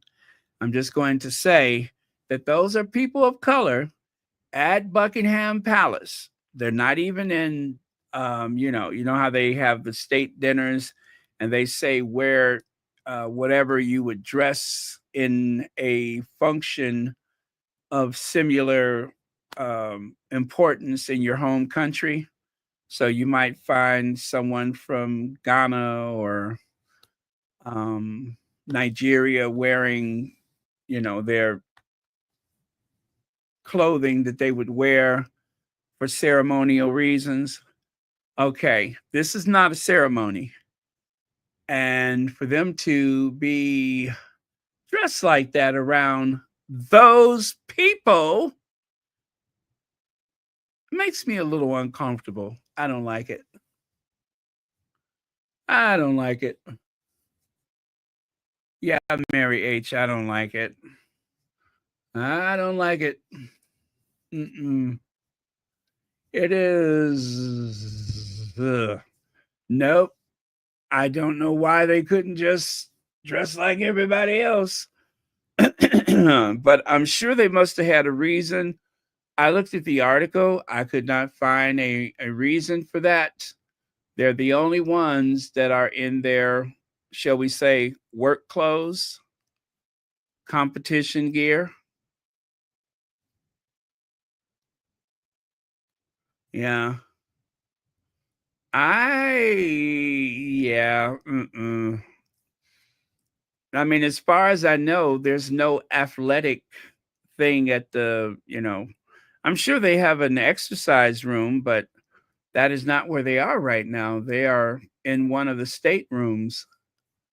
Call me paranoid, but I sense an establishment conspiracy to bring Harry and Meghan back into the royal fold. This is why it can't happen. Well, Maureen decided to go to the darkness. She decided to go there. And really, I don't care what the article says. I didn't even bother reading it.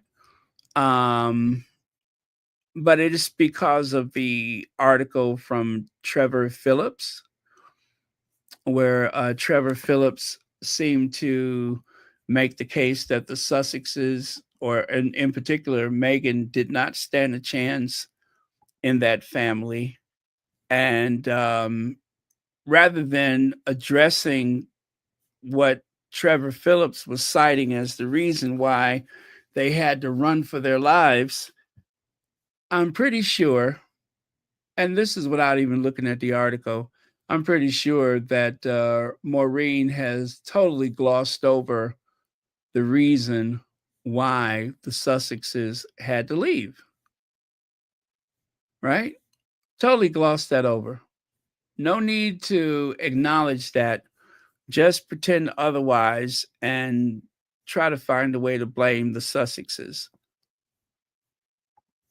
So call them selfish or childish or irresponsible or any of the other tropes that they use with when they come short of acknowledging the fact that they have all played a role, that they have all been instrumental in driving the Sussexes out of the United Kingdom. It was deliberate. And everybody knows it. Everybody knows it. Most of it was rooted in racism and jealousy. Racism and jealousy. That's what drove the Sussexes out of the United Kingdom.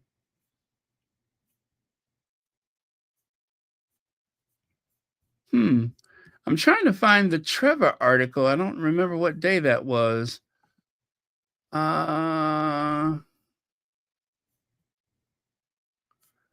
Where the heck are you, Trevor?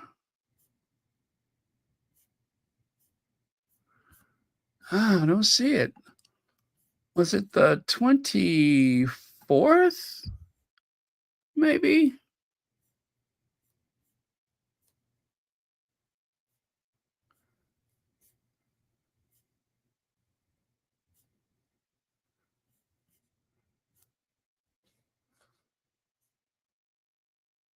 Yes, it was the 24th. Okay. The 24th, number 34. The 24th, 34. There we go. This is the article right here. Sir Trevor McDonald defends Harry and Meghan. She was never given a chance. 5 years after the Spare and his wife left the UK, our columnist says it's our loss and he wants them to return. So I guess that the whole idea that Trevor McDonald says this and he did not trash the Sussexes, that knee-jerk reaction to respond and try to assign blame to Harry and Meghan, I guess that was too much temptation. So whatever his response was, which I'm not even going to bother with it, but I'm sure it was something ridiculous, and I'm sure it does not accurately acknowledge the this is it, though. This is it. Representation matters. We say that all the time, right? The idea that a bunch of older white people in England that write for tabloids are objective in their judgment of Harry and Meghan is not possible. It's just not. The vitriol, the insulting language, the cruelty in which they speak of Harry and Meghan, all of them. There are no people of note that are of African descent that is writing about Meghan. There are none of them that are of mixed race that are writing. The last one of note that was of mixed race that wrote about Harry and Meghan, or wrote about Meghan in particular, was Omid Scobie. Yeah, that was Omid Scobie. I don't know anybody since of mixed race or that's Black that has written anything about them in the Daily Fail, in the Sun, and I don't count Nana and some of those other people because they're only there to do a hatchet job. They show up on the talk shows to do a hatchet job.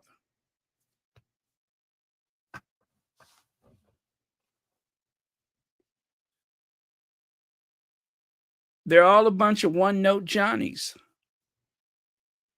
And yet they pretend to be so objective and so fair.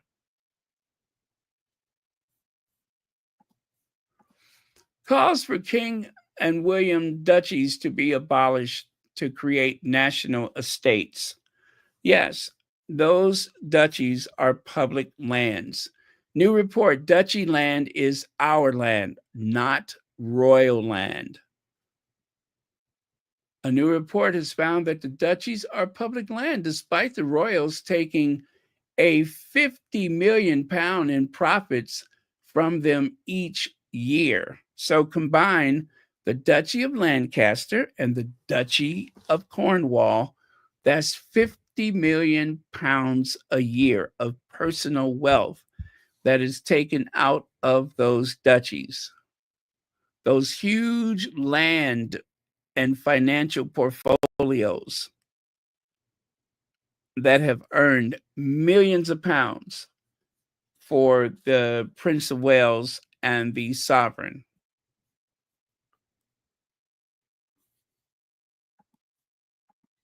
Despite the duchies being public land, the royals receive all profits from the land itself, over £50 million per year. It's time to abolish the duchies and return their profits to the public purse.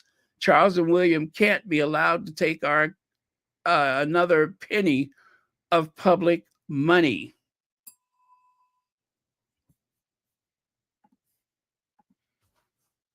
Republic calls for the we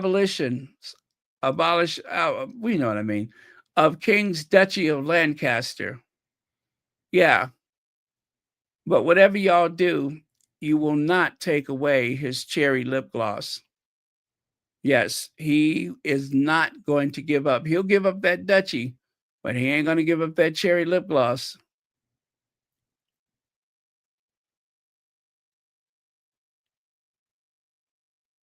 Yeah, I'm not going to do it. It's too easy. I'm not going to do it. I'm just going to leave it alone. So ditch the duchies. Hashtag ditch the duchies. Now, I have one last thing to share with you guys. Velma Grant. Now, one of the things that was taking me so long to get started today is I was trying to find a photo of Velma Grant, and I could not find one. I don't know why. I don't know why. And I know some of y'all are looking right now. I could not find a photo of Velma Grant. How difficult can it be? The answer is very difficult. So this young man, he made a video today about Velma, and I'm going to share the sound for you.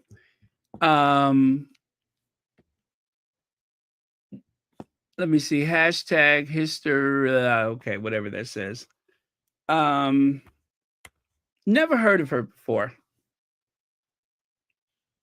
So listen good, because he talks fast.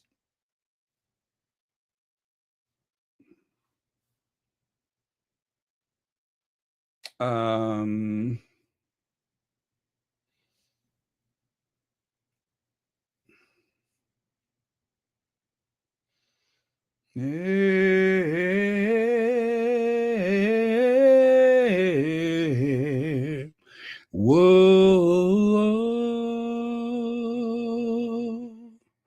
close your eyes and I'll love you. Okay, I'm looking for it. Nope, it's not there. Let me see where. I think I put it. Oh, is this it? Okay, here we go, you guys. Here we go.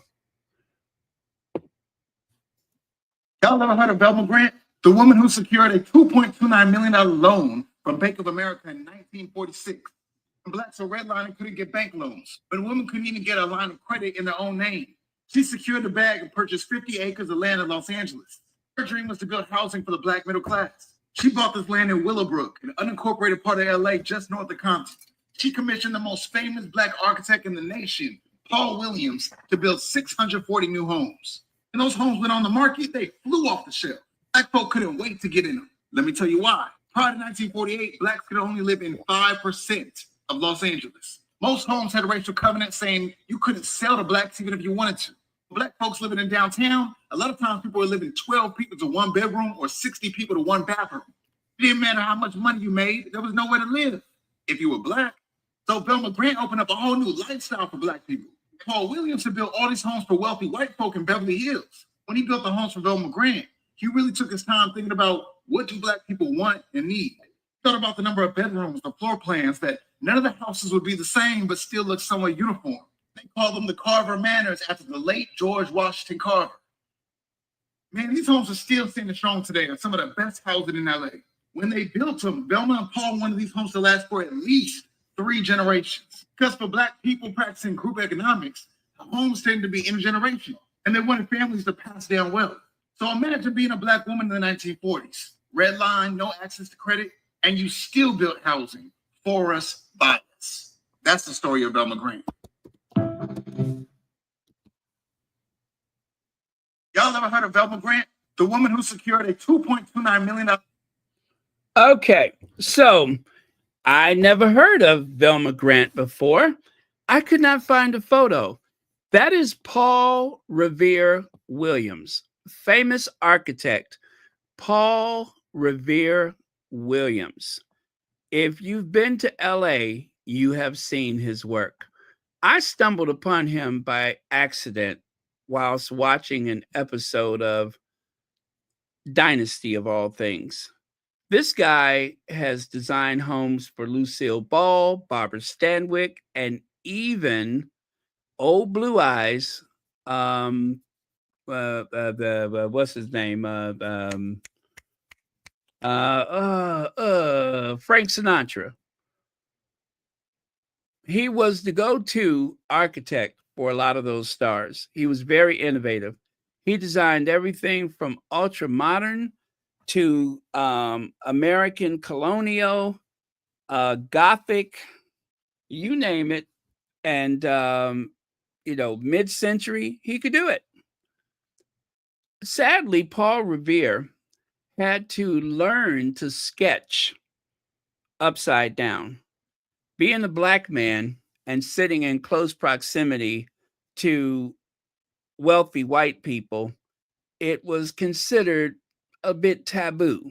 So when he would invite, or if he was invited to share his designs with those people, he would sketch upside down so that he wouldn't be in such close quarters with the likes of Lucille Ball or Barbara Stanwyck. Now, I don't know how they felt about it, so I'm not going to condemn them, but it was just a matter of survival for him.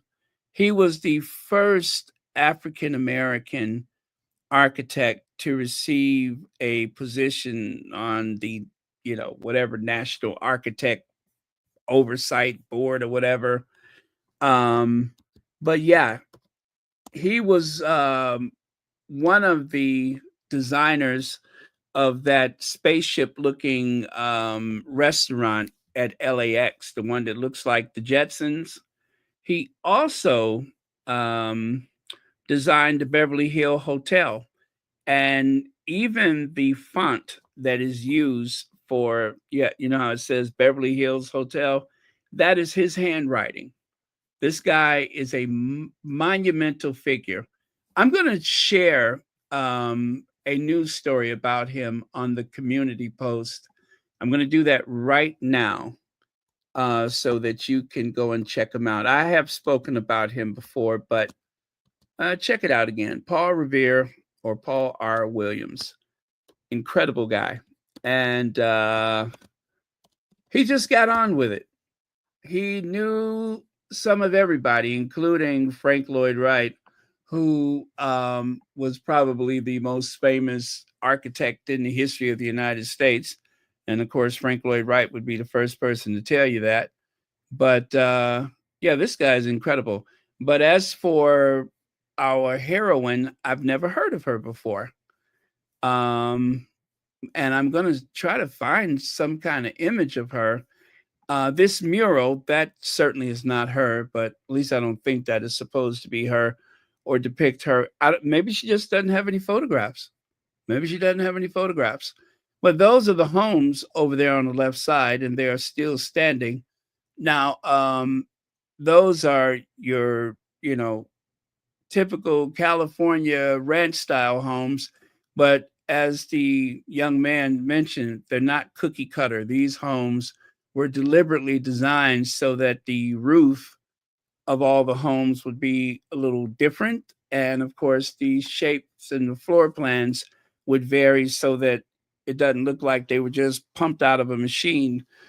And nowadays, we probably wouldn't say cookie cutter. We would probably say a 3D printer. They don't look like they came out of a 3D printer. So very interesting. I got to do some research on her.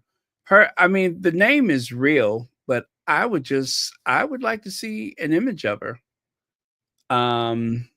Just to say I did. I'd like to see an image of her. Jennifer Clark, thank you so much for the super sticker, and thank you for being here tonight. But that is a bit of African American history that I am unaware of, and very, very interesting. I was glad to hear that. And you guys know how much I love architecture, so that really fits into my wheelhouse. So as promised, I did share an article, actually not an article, but CBS Sunday Morning, Paul R. Williams, the Michael Jordan of African American architects. That is the name of the article. I mean, of the news clip. It is Paul R. Williams, the Michael Jordan of African American architects. Wow, I like that. Comparing him to Michael Jordan, I'll take it. But yeah, and if you're wondering, how did I find him by chance? I'm going to tell you how I found him. I was watching an episode of Dynasty. And then in one of the episodes, actually during the last season of Dynasty, I think it was, last 2 seasons, they stopped going to La Mirage and they started going to the hotel called the Carlton. And I'm just like, oh, that's interesting. I wonder what it looks like. You could tell it was really just a big mansion in a very green area. And so I looked up the name of the architect. And then I saw that this architect was very famous. And I'm just like, I want to know more about him. So that is how I discovered Paul Revere Williams.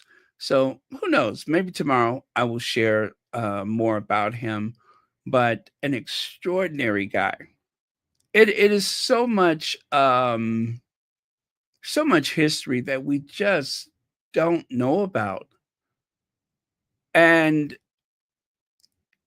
most countries, including the United States, at least they have tried it here a lot, but most countries, they have done so much to whitewash, if you will, black side of history. Whitewash means, of course, that if you look at the old portraits, every portrait, they get whiter and whiter and whiter. They've done the same thing with Queen Charlotte. They've done the same thing with Alessandro de' Medici.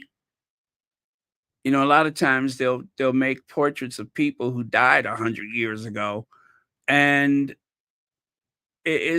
sometimes they will even paint over the original portraits. The Victorians were very well known to do that. They would paint over a portrait from the 14th, 15th century. They'll just paint over it. Like they'll eliminate people from the portrait, all kind of weird stuff. But now with X-ray technology, they have managed to find things that they didn't even know was there. So that's why they say, know your history. It really is important because we need to know that we come from someplace and that we've accomplished things.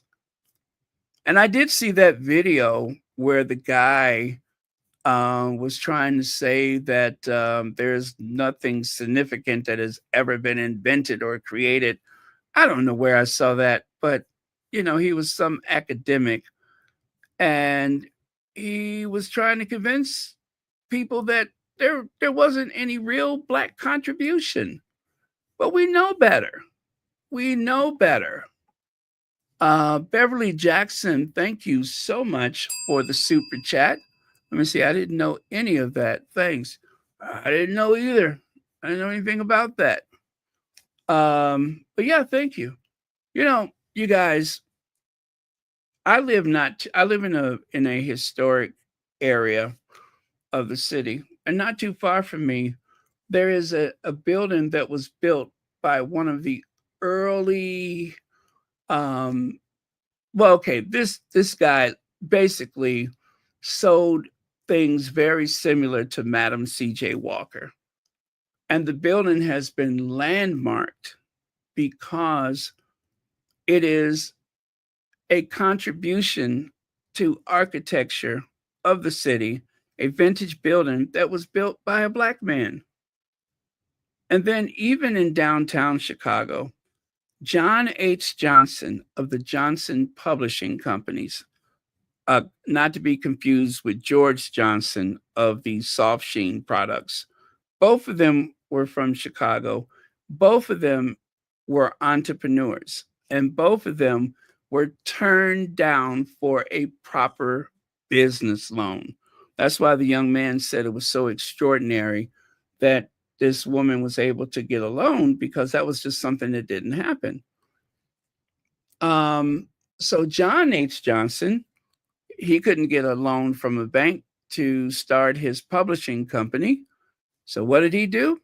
He hawked his mother's furniture. His mother had a fine furniture collection, and he sold it, or hawked it rather. He pawned it so that he could use that money to start publishing Ebony and Jet magazine. And then George Johnson, he tried to get a loan so that he can get into the hair care business. He was turned down by the bank. They won't give you money as a black man to start a company, but if you ask for money to go on vacation, sign right here, please. And so he parlayed that loan to sell hair care products out of the trunk of his car.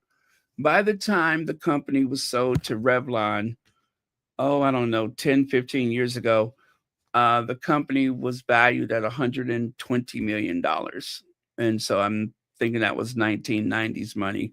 It would have been worth a lot more today, but it was sold to Revlon for about $120 million. And I have some intimate knowledge of it because one of my relatives actually worked for the family as a secretary, executive secretary. And according to her, there was like a 60 million each split for the couple. I believe they had divorced, and they owned all kind of property, you guys. They had a huge portfolio. They even owned a dairy farm in Wisconsin, okay? So one got the company and the other one got the other assets, both valued at about $60 million at the time. And of course, by the time they sold the company, it had ballooned up to about $120 million. So yeah, they were very well off. There are some very prosperous, very wealthy families that just happen to be black in this country. So there you go. That is a bit of the history. So what was I looking for? Let me see here. That was I'll just share this with you before I go.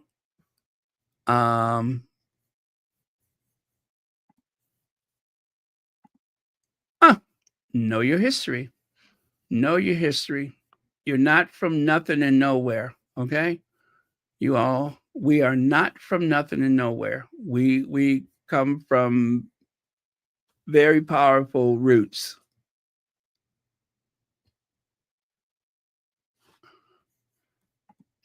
Or 70s.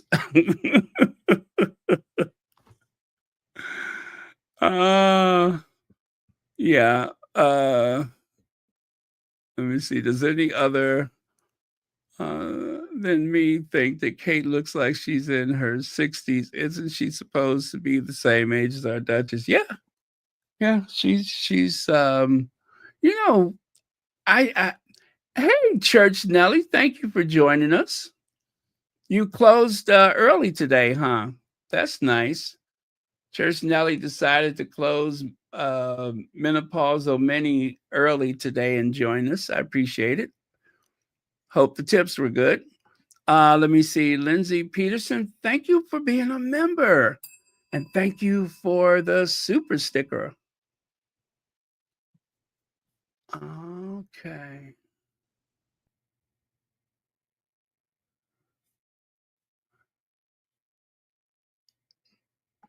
Yeah, it is so much. It is so much innovate.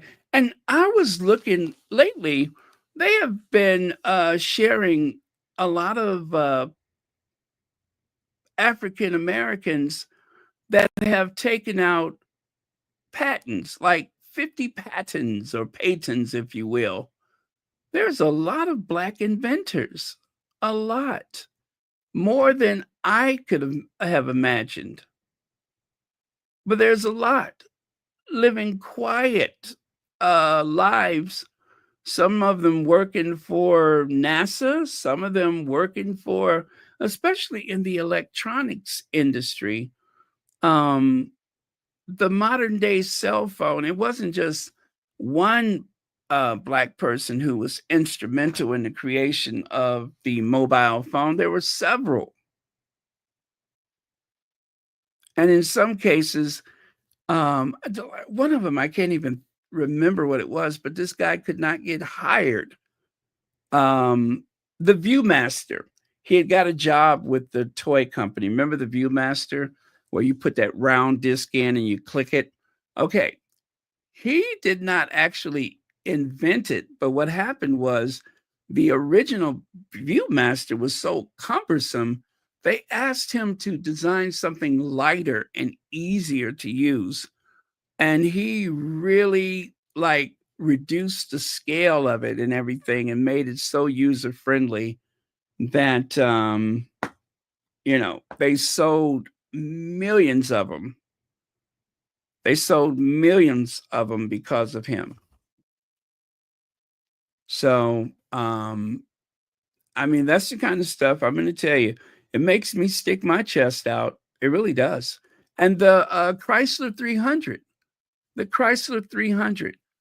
Chrysler, remember how Chrysler was like all of a sudden very popular? Well, I believe the head designer for their vehicles, all of the shape and everything, they had hired somebody black. They took a chance and they're just like, you know what? You're good. And so, they took him on and he created a lot of amazing looking vehicles that really helped that company stay financially strong during that period. Because before that, they were losing money hand over fist. But I don't remember his name. But yeah, he brought them back. He made them a player. He made them relevant again because Chrysler has always been third place in automotives here in the U.S. They've always been the third one. It's always been GM, Ford, Chrysler, GM, Ford, Chrysler. And yeah, Chrysler, they had their fortunes changed because of this guy. Let me see here.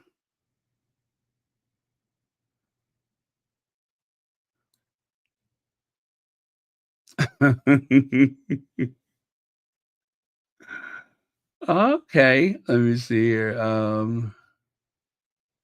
Yes, the Super Soaker guy. Yeah, remember all of a sudden those water guns became so powerful? They stole his design. They stole it. He didn't get his fair compensation for his design. And he spent years, but finally they had to come off the money. Yeah, there was a black man that created the Super Soaker, and I think he had an engineering degree. I do believe he had an engineering degree.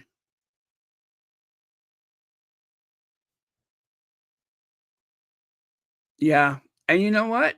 We don't have to just wait until Black History Month. We can explore these subjects all the time. And, you know, and what I love is that I just really want to talk about it because I want to talk about it.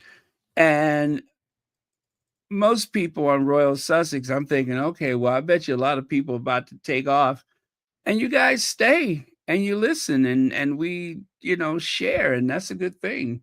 So I'm going to say that on Royal Sussex, we've always shared a lot of those obscure historic figures that you otherwise wouldn't have heard of. The Three Musketeers.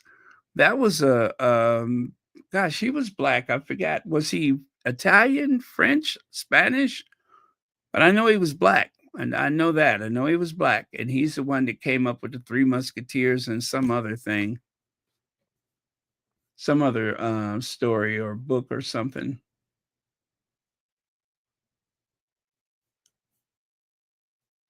Uh,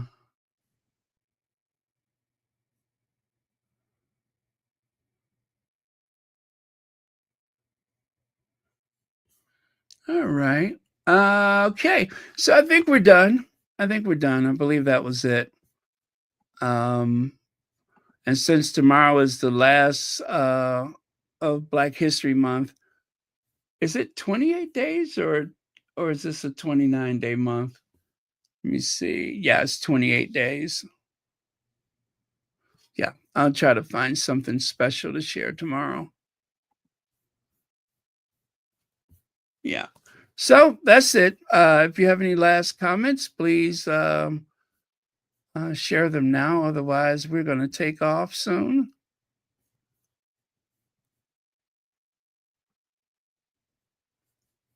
Oh, really? Marie Van Britten Brown invented CCTV. A Black woman. Cheers. Thank you so much for that. I did not know that.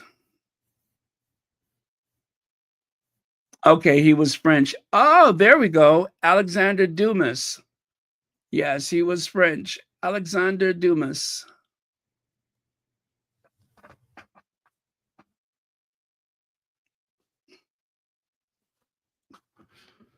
All right. Thank you very much. Did not know that.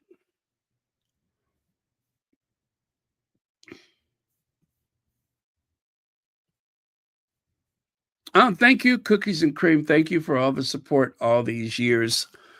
And gosh, what, 2021, right? 2022, 2023, 24, and now 2025. Yeah. Is that 4 or 5 years? Let me see. The channel, I made the channel on the 2020, spring of 2020.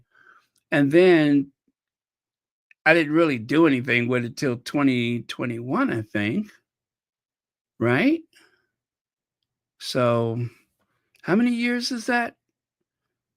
Is that 4 or 5 years? Anyway, it's been fun.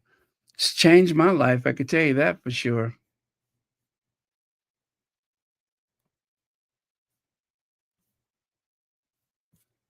Yep, definitely changed my life.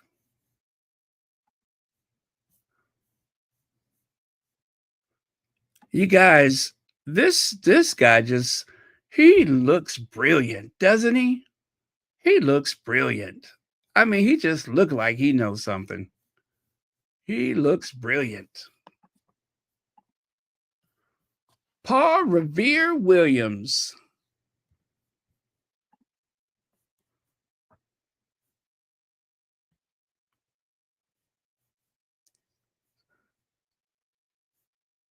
Architect based in Los Angeles. Most of his buildings were designed in Southern California, including the homes of numerous celebrities such as Frank Sinatra, Lucille Ball, and Desi Arnaz, Lon Chaney, Barbara Stanwyck, and Charles Correll. He also designed many commercial, institutional, and civic buildings. Williams came from a family of middle-class Memphis residents, Chester Stanley and Lila Wright Williams. They migrated to California in 1893 with their son, Chester, to start a fruit business, but were not successful. Paul was born in Los Angeles on February 18th. Wow, he just had a birthday. He was born on February 18th, 1894. His father died in 1896 from tuberculosis, and his mother 2 years later from the same illness in 1898, leaving the boys in foster care. He was eventually adopted by C.L. Clarkson and his wife. Williams was the only African-American student in his elementary school. He studied at the Los Angeles School of Art and Design and at the Los Angeles branch of the New York Beaux-Arts Institute of Design, Atelier, subsequently working as a landscape architect with Wilburn Cook Jr. He studied architectural engineering from 1916 to 1919 at the University of Southern California, where he earned a degree designing several residential buildings while studying there. Williams became a certified architect in California in 1921 and the first certified African American architect west of the Mississippi. Hear, hear.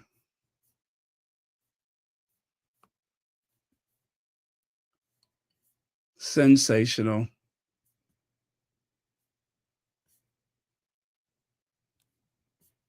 God, I'm looking at like a list of places that he designed.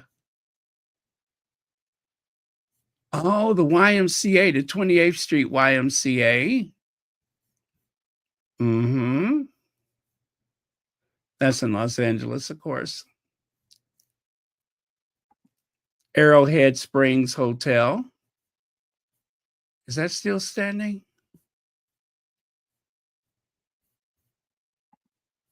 Can't find a photo of it.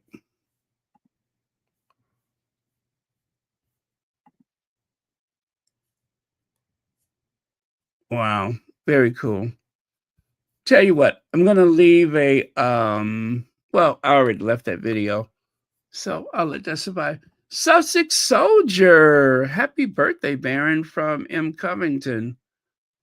Oh, okay. My birthday's in November, but thank you. Yeah, thank you. Oh, and by the way, thank you for having a membership to Royal Sussex.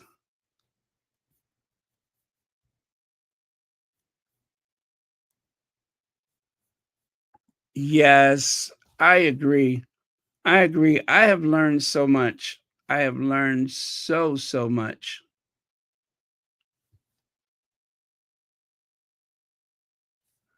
Really?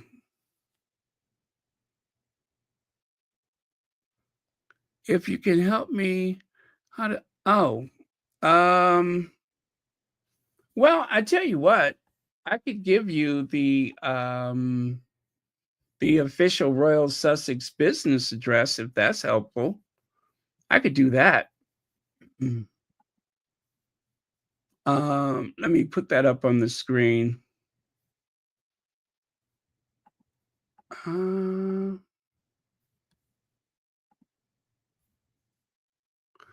Oh, and you guys, I have saved the address that I have from people that have sent things to me, and also there are people that have been long-term supporters of the channel. Now, before the new year, I was planning to work with Lydia Washington to put together some gifts for some, long-term supporters and people that have memberships and such. And well, I never got around to it because, as you know, it was a very difficult fall, and well, I 3 matriarchs from my family passed away, one after the other, and it's taken a lot to get this far. So I just couldn't wrap my brain around doing anything else. But it's been a tough time for my family, but we are all that much closer. So if there's anything that is positive that's come out of the series of losses, that is that we are that much closer. And yeah, so it's been a struggle. It's been a struggle, but I believe having the Royal Sussex has helped me keep my head on straight for sure. And yeah, and this is, like I say, this platform has changed my life. Now, well, what was I doing here? Oh yeah.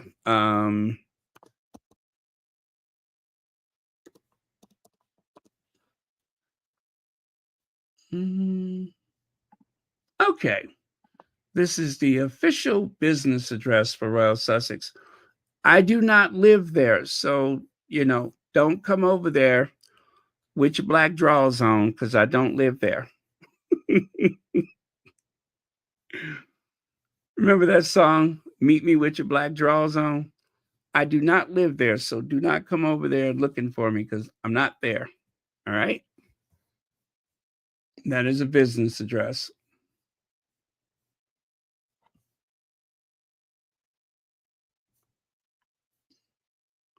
Okay. Oh, thank you, God's child. Thank you very much for that. I appreciate it.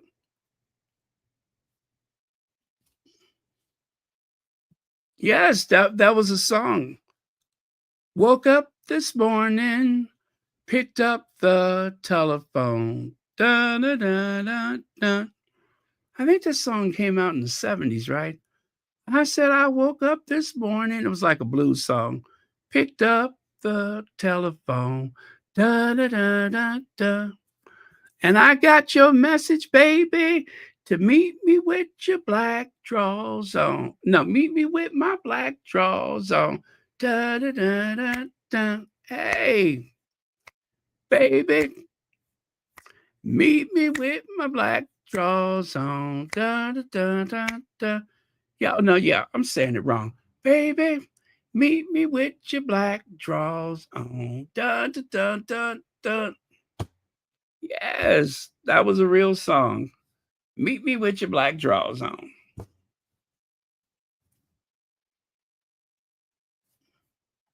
Uh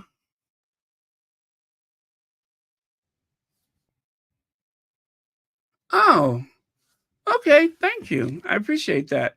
Now remember, no one should use that wish list unless you can absolutely positively afford to do it because it's just like something for fun.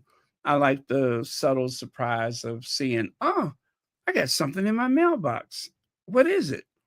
And then I go to the mailbox and oh gosh, I mean, I got my big sippy cup. You hear that? That's my big sippy cup that I use almost every day. But someone else got me a sippy cup, which I use for my smoothies. So one is for water, the other is for my smoothies. And it's a nice surprise. So every time I take a sip out the cup, I always remember that this cup is identical to the cup that Duchess Meghan has, right? And it was a gift. I believe it was from Lisa, right? And it just feels so good to have this cup that I use every day. I have gone out of town with this cup and I use it every day. So that is very sweet. I like that. Every day is a reminder that somebody digs you, right? Right. That's what I like about it.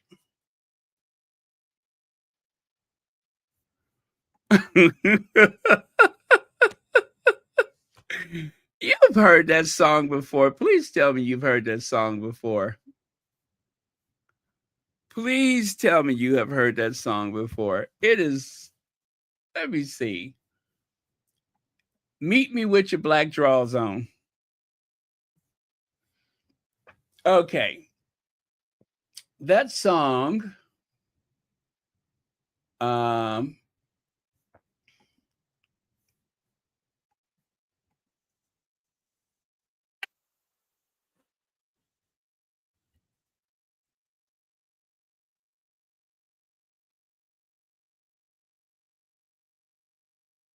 hey, woke up this morning, reached for the telephone. Hey, woke up this morning, reached for the telephone. Yeah, I got your message, baby. Meet me with your black drawers on. Yes, that is Jeannie and Jimmy Cheatham. That's who sings that. It's from a duo, Jeannie and Jimmy Cheatham. Uh huh. That's where it comes from.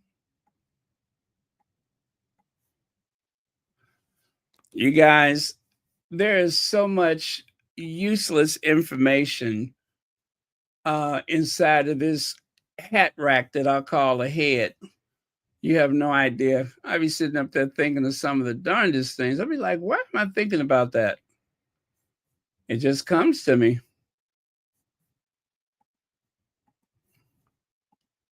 I'm looking for the lyrics right now. Let me see here. Yep, I just want the lyrics. Woke up this morning, reached for the telephone. Woke up this morning, reached for the telephone. I got your message, baby, to meet me with your black drawers on. You know I love you, baby. You know how to keep me hanging on. Da, da, da, da, da. Hey, you know I love you, baby. You know how to keep me hanging on. Da, da, da, da, da. Yeah, and all I have to do is say, meet me with your black drawers on. Ba, da, da, da, da. Don't worry, baby. Yeah, you don't have to worry, baby. I'll never leave you all alone. Da, da, da, da, da. Hey, you don't have to worry. I'll never leave you all alone. Ba, da, da, da, da. Just call me and tell me, baby, to meet me with my black drawers on. Ba, da, da, da, da. Yeah, that's a real song. That is a real song.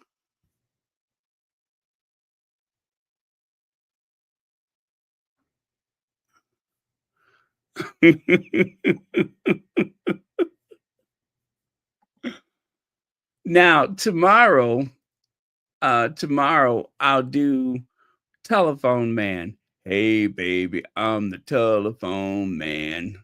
Y'all remember Telephone Man, right? Hey, baby, I'm the telephone man.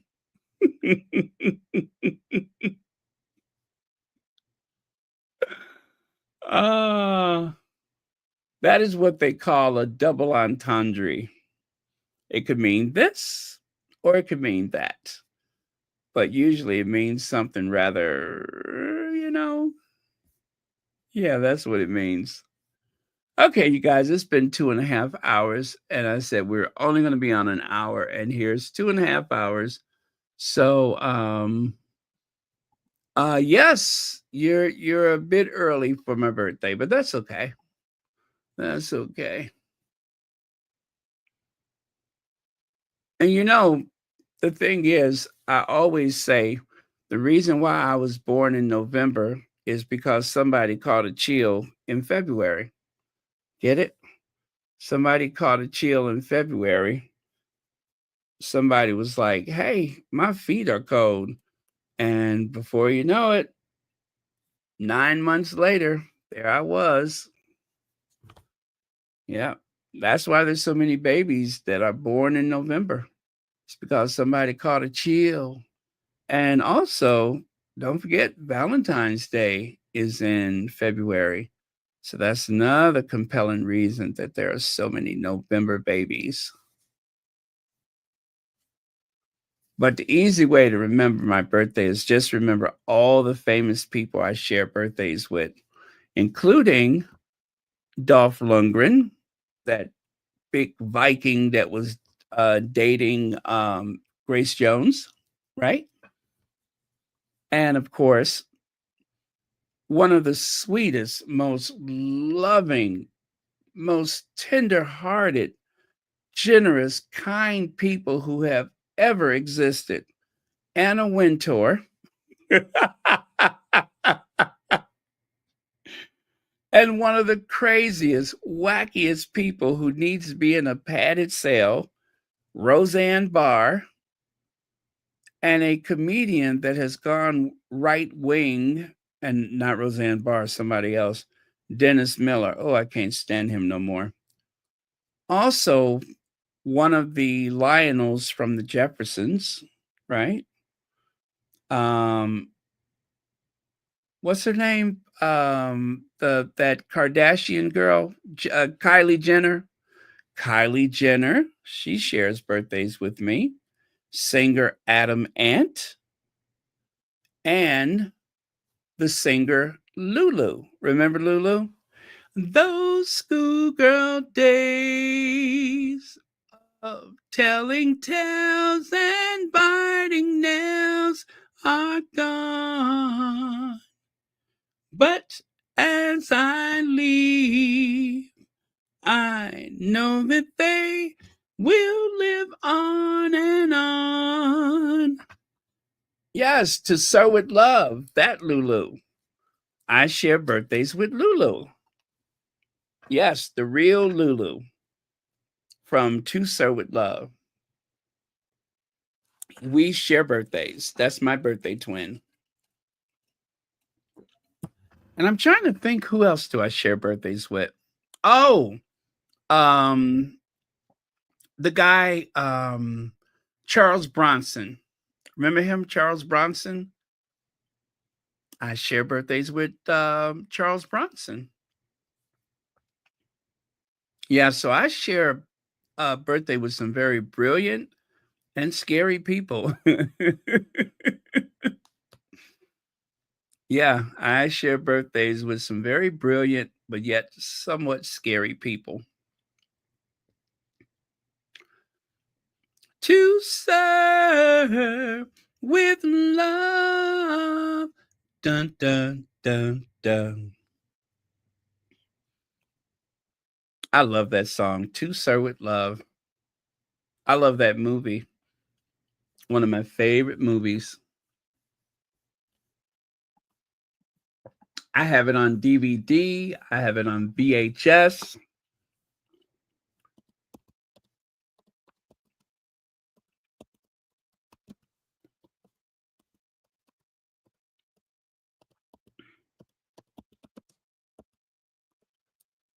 Let me see. Oh, Kate Capshaw, Bob Feller, um, Jim Cummings. He's an actor, right? Gemma Ward. Isn't she English? Oh, yeah. The boxer Larry Holmes was born November 3rd.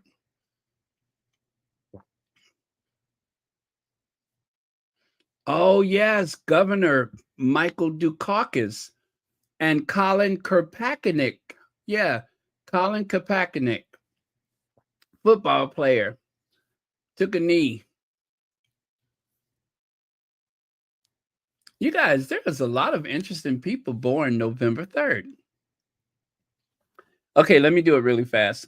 Dennis Miller, Dolph Lundgren, Anna Wintour, Antonia Thomas, Jim Cummings, Anita Corsalt, Alfredo Stroessner, Gemma Ward, Kate Capshaw, Kendall Jenner, Bob Feller, Colin Kaepernick, Louise Smith, Ella Mai, Bert Jansch, whoever that is, Larry Holmes, Roseanne Barr, Adam Ant, Charles Bronson, Ever Anderson, Michael Dukakis, Lulu, Bronco Nagaruski, and Lee Montgomery. Who the hell is that? He's an actor, right? Oh, yeah, he's from, let me see, brother of actress, what is her name? Not Belinda Montgomery, whoever the hell that is.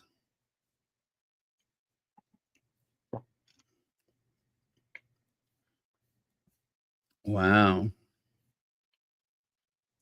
A lot of interesting people.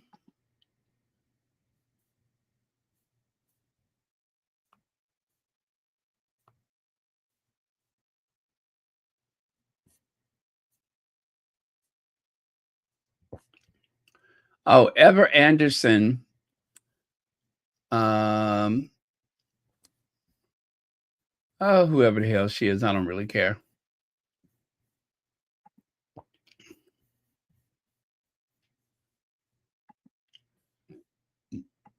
I hate when you try to look for something and then all those ads pop up.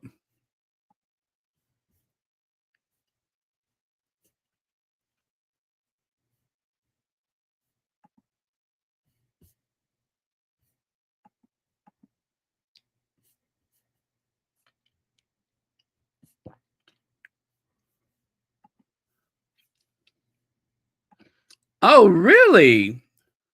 Well, that is a brilliant young man. A brilliant young man. Loyal, loving, brilliant young man. Absolutely.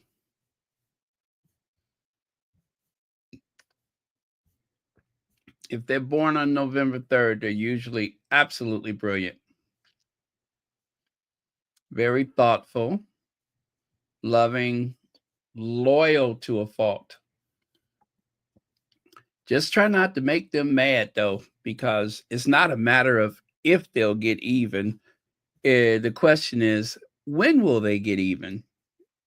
Most people never see it coming. That's that Scorpio. They never see it coming.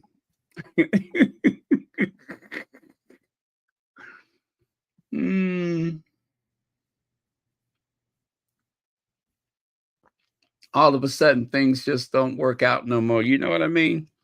That's that Scorpio. Okay, you guys, it is, we've been on here too long.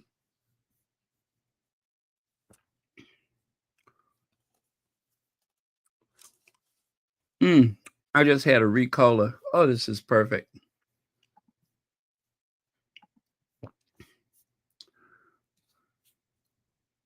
Yeah, you guys, when I run out of pot stickers from my aunt, I either had to go on QVC and order some more, or that's that. I feel like I need to go over to that house and take a look in that deep freezer again. She's got to have another one in there for me. If there is, I'll find it. Yeah, it's about that time, right? Let's do this.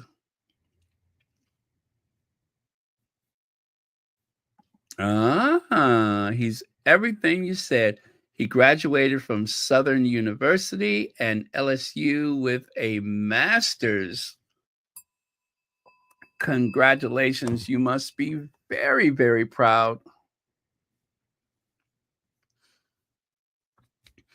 Yes, behind those very moody, mysterious exterior of the Scorpio, there's a very brilliant, loving, loyal individual.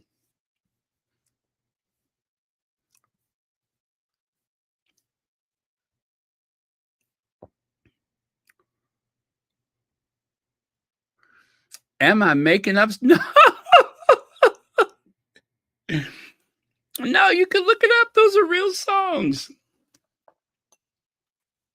No, I'm not making them up. Those are real songs. The Telephone Man. It is scandalous, but it is a real song. What is special about November 3rd? Well, according to AI, November 3rd is primarily recognized as the National Sandwich Day in the United States, celebrating popular lunch item and often linked to historical figures like John Montagu, the fourth Earl of Sandwich, who is credited with popularizing the sandwich concept. Additionally, this day also marks the end of daylight saving times, as it falls on the first Sunday of November.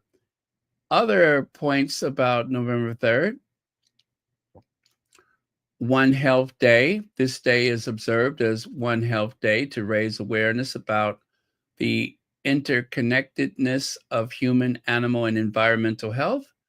Historical event, November 3rd, 1783, General George Washington issued his farewell orders to the Continental Army, effectively marking the end of the American Revolution. That's it. I was hoping it was something more interesting there.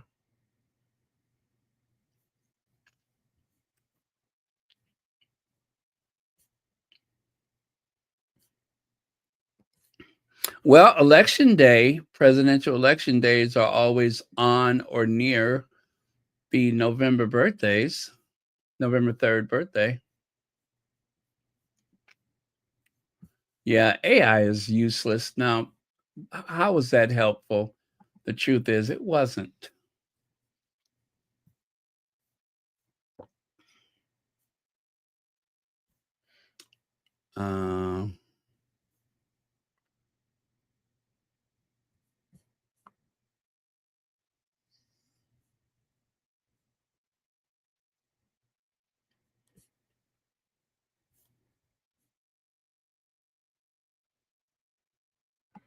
Oh, really? Now, does that have to do with a how do I put it? Does that song have to do with penicillin? Huh? At the end of that song, does it mention the use of penicillin? I'm just asking for a friend.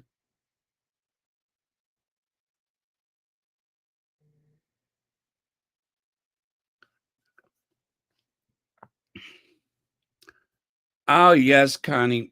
My aunt and my sister both. I lost an aunt, a sister, and my aunt's daughter passed away. We didn't realize how ill she was, but she also passed away. So 3 matriarchs. 3 matriarchs. And what's really bad is now I can't gossip with one about the other. You know what I mean? That is very unfortunate because I'm just like, that takes away my opportunity to gossip about the other one.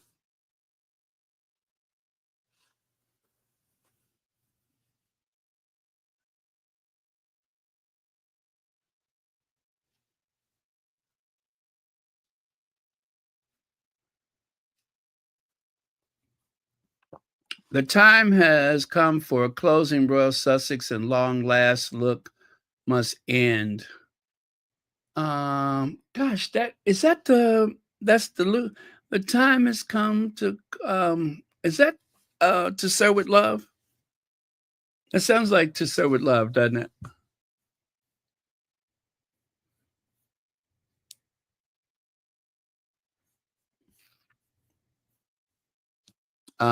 Okay. That's it, you guys. I'm gonna say goodnight. Let me take that away. There we go.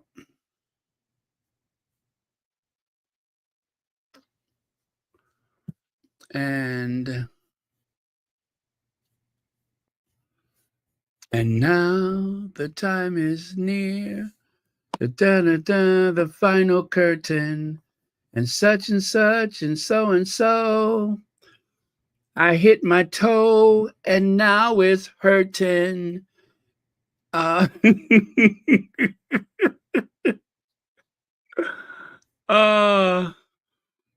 me see. Oh, and I need to take that away. There we go. I love the Queen.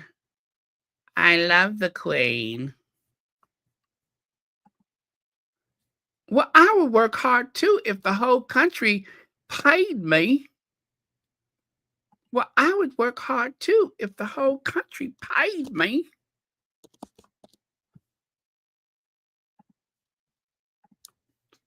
I just don't get it.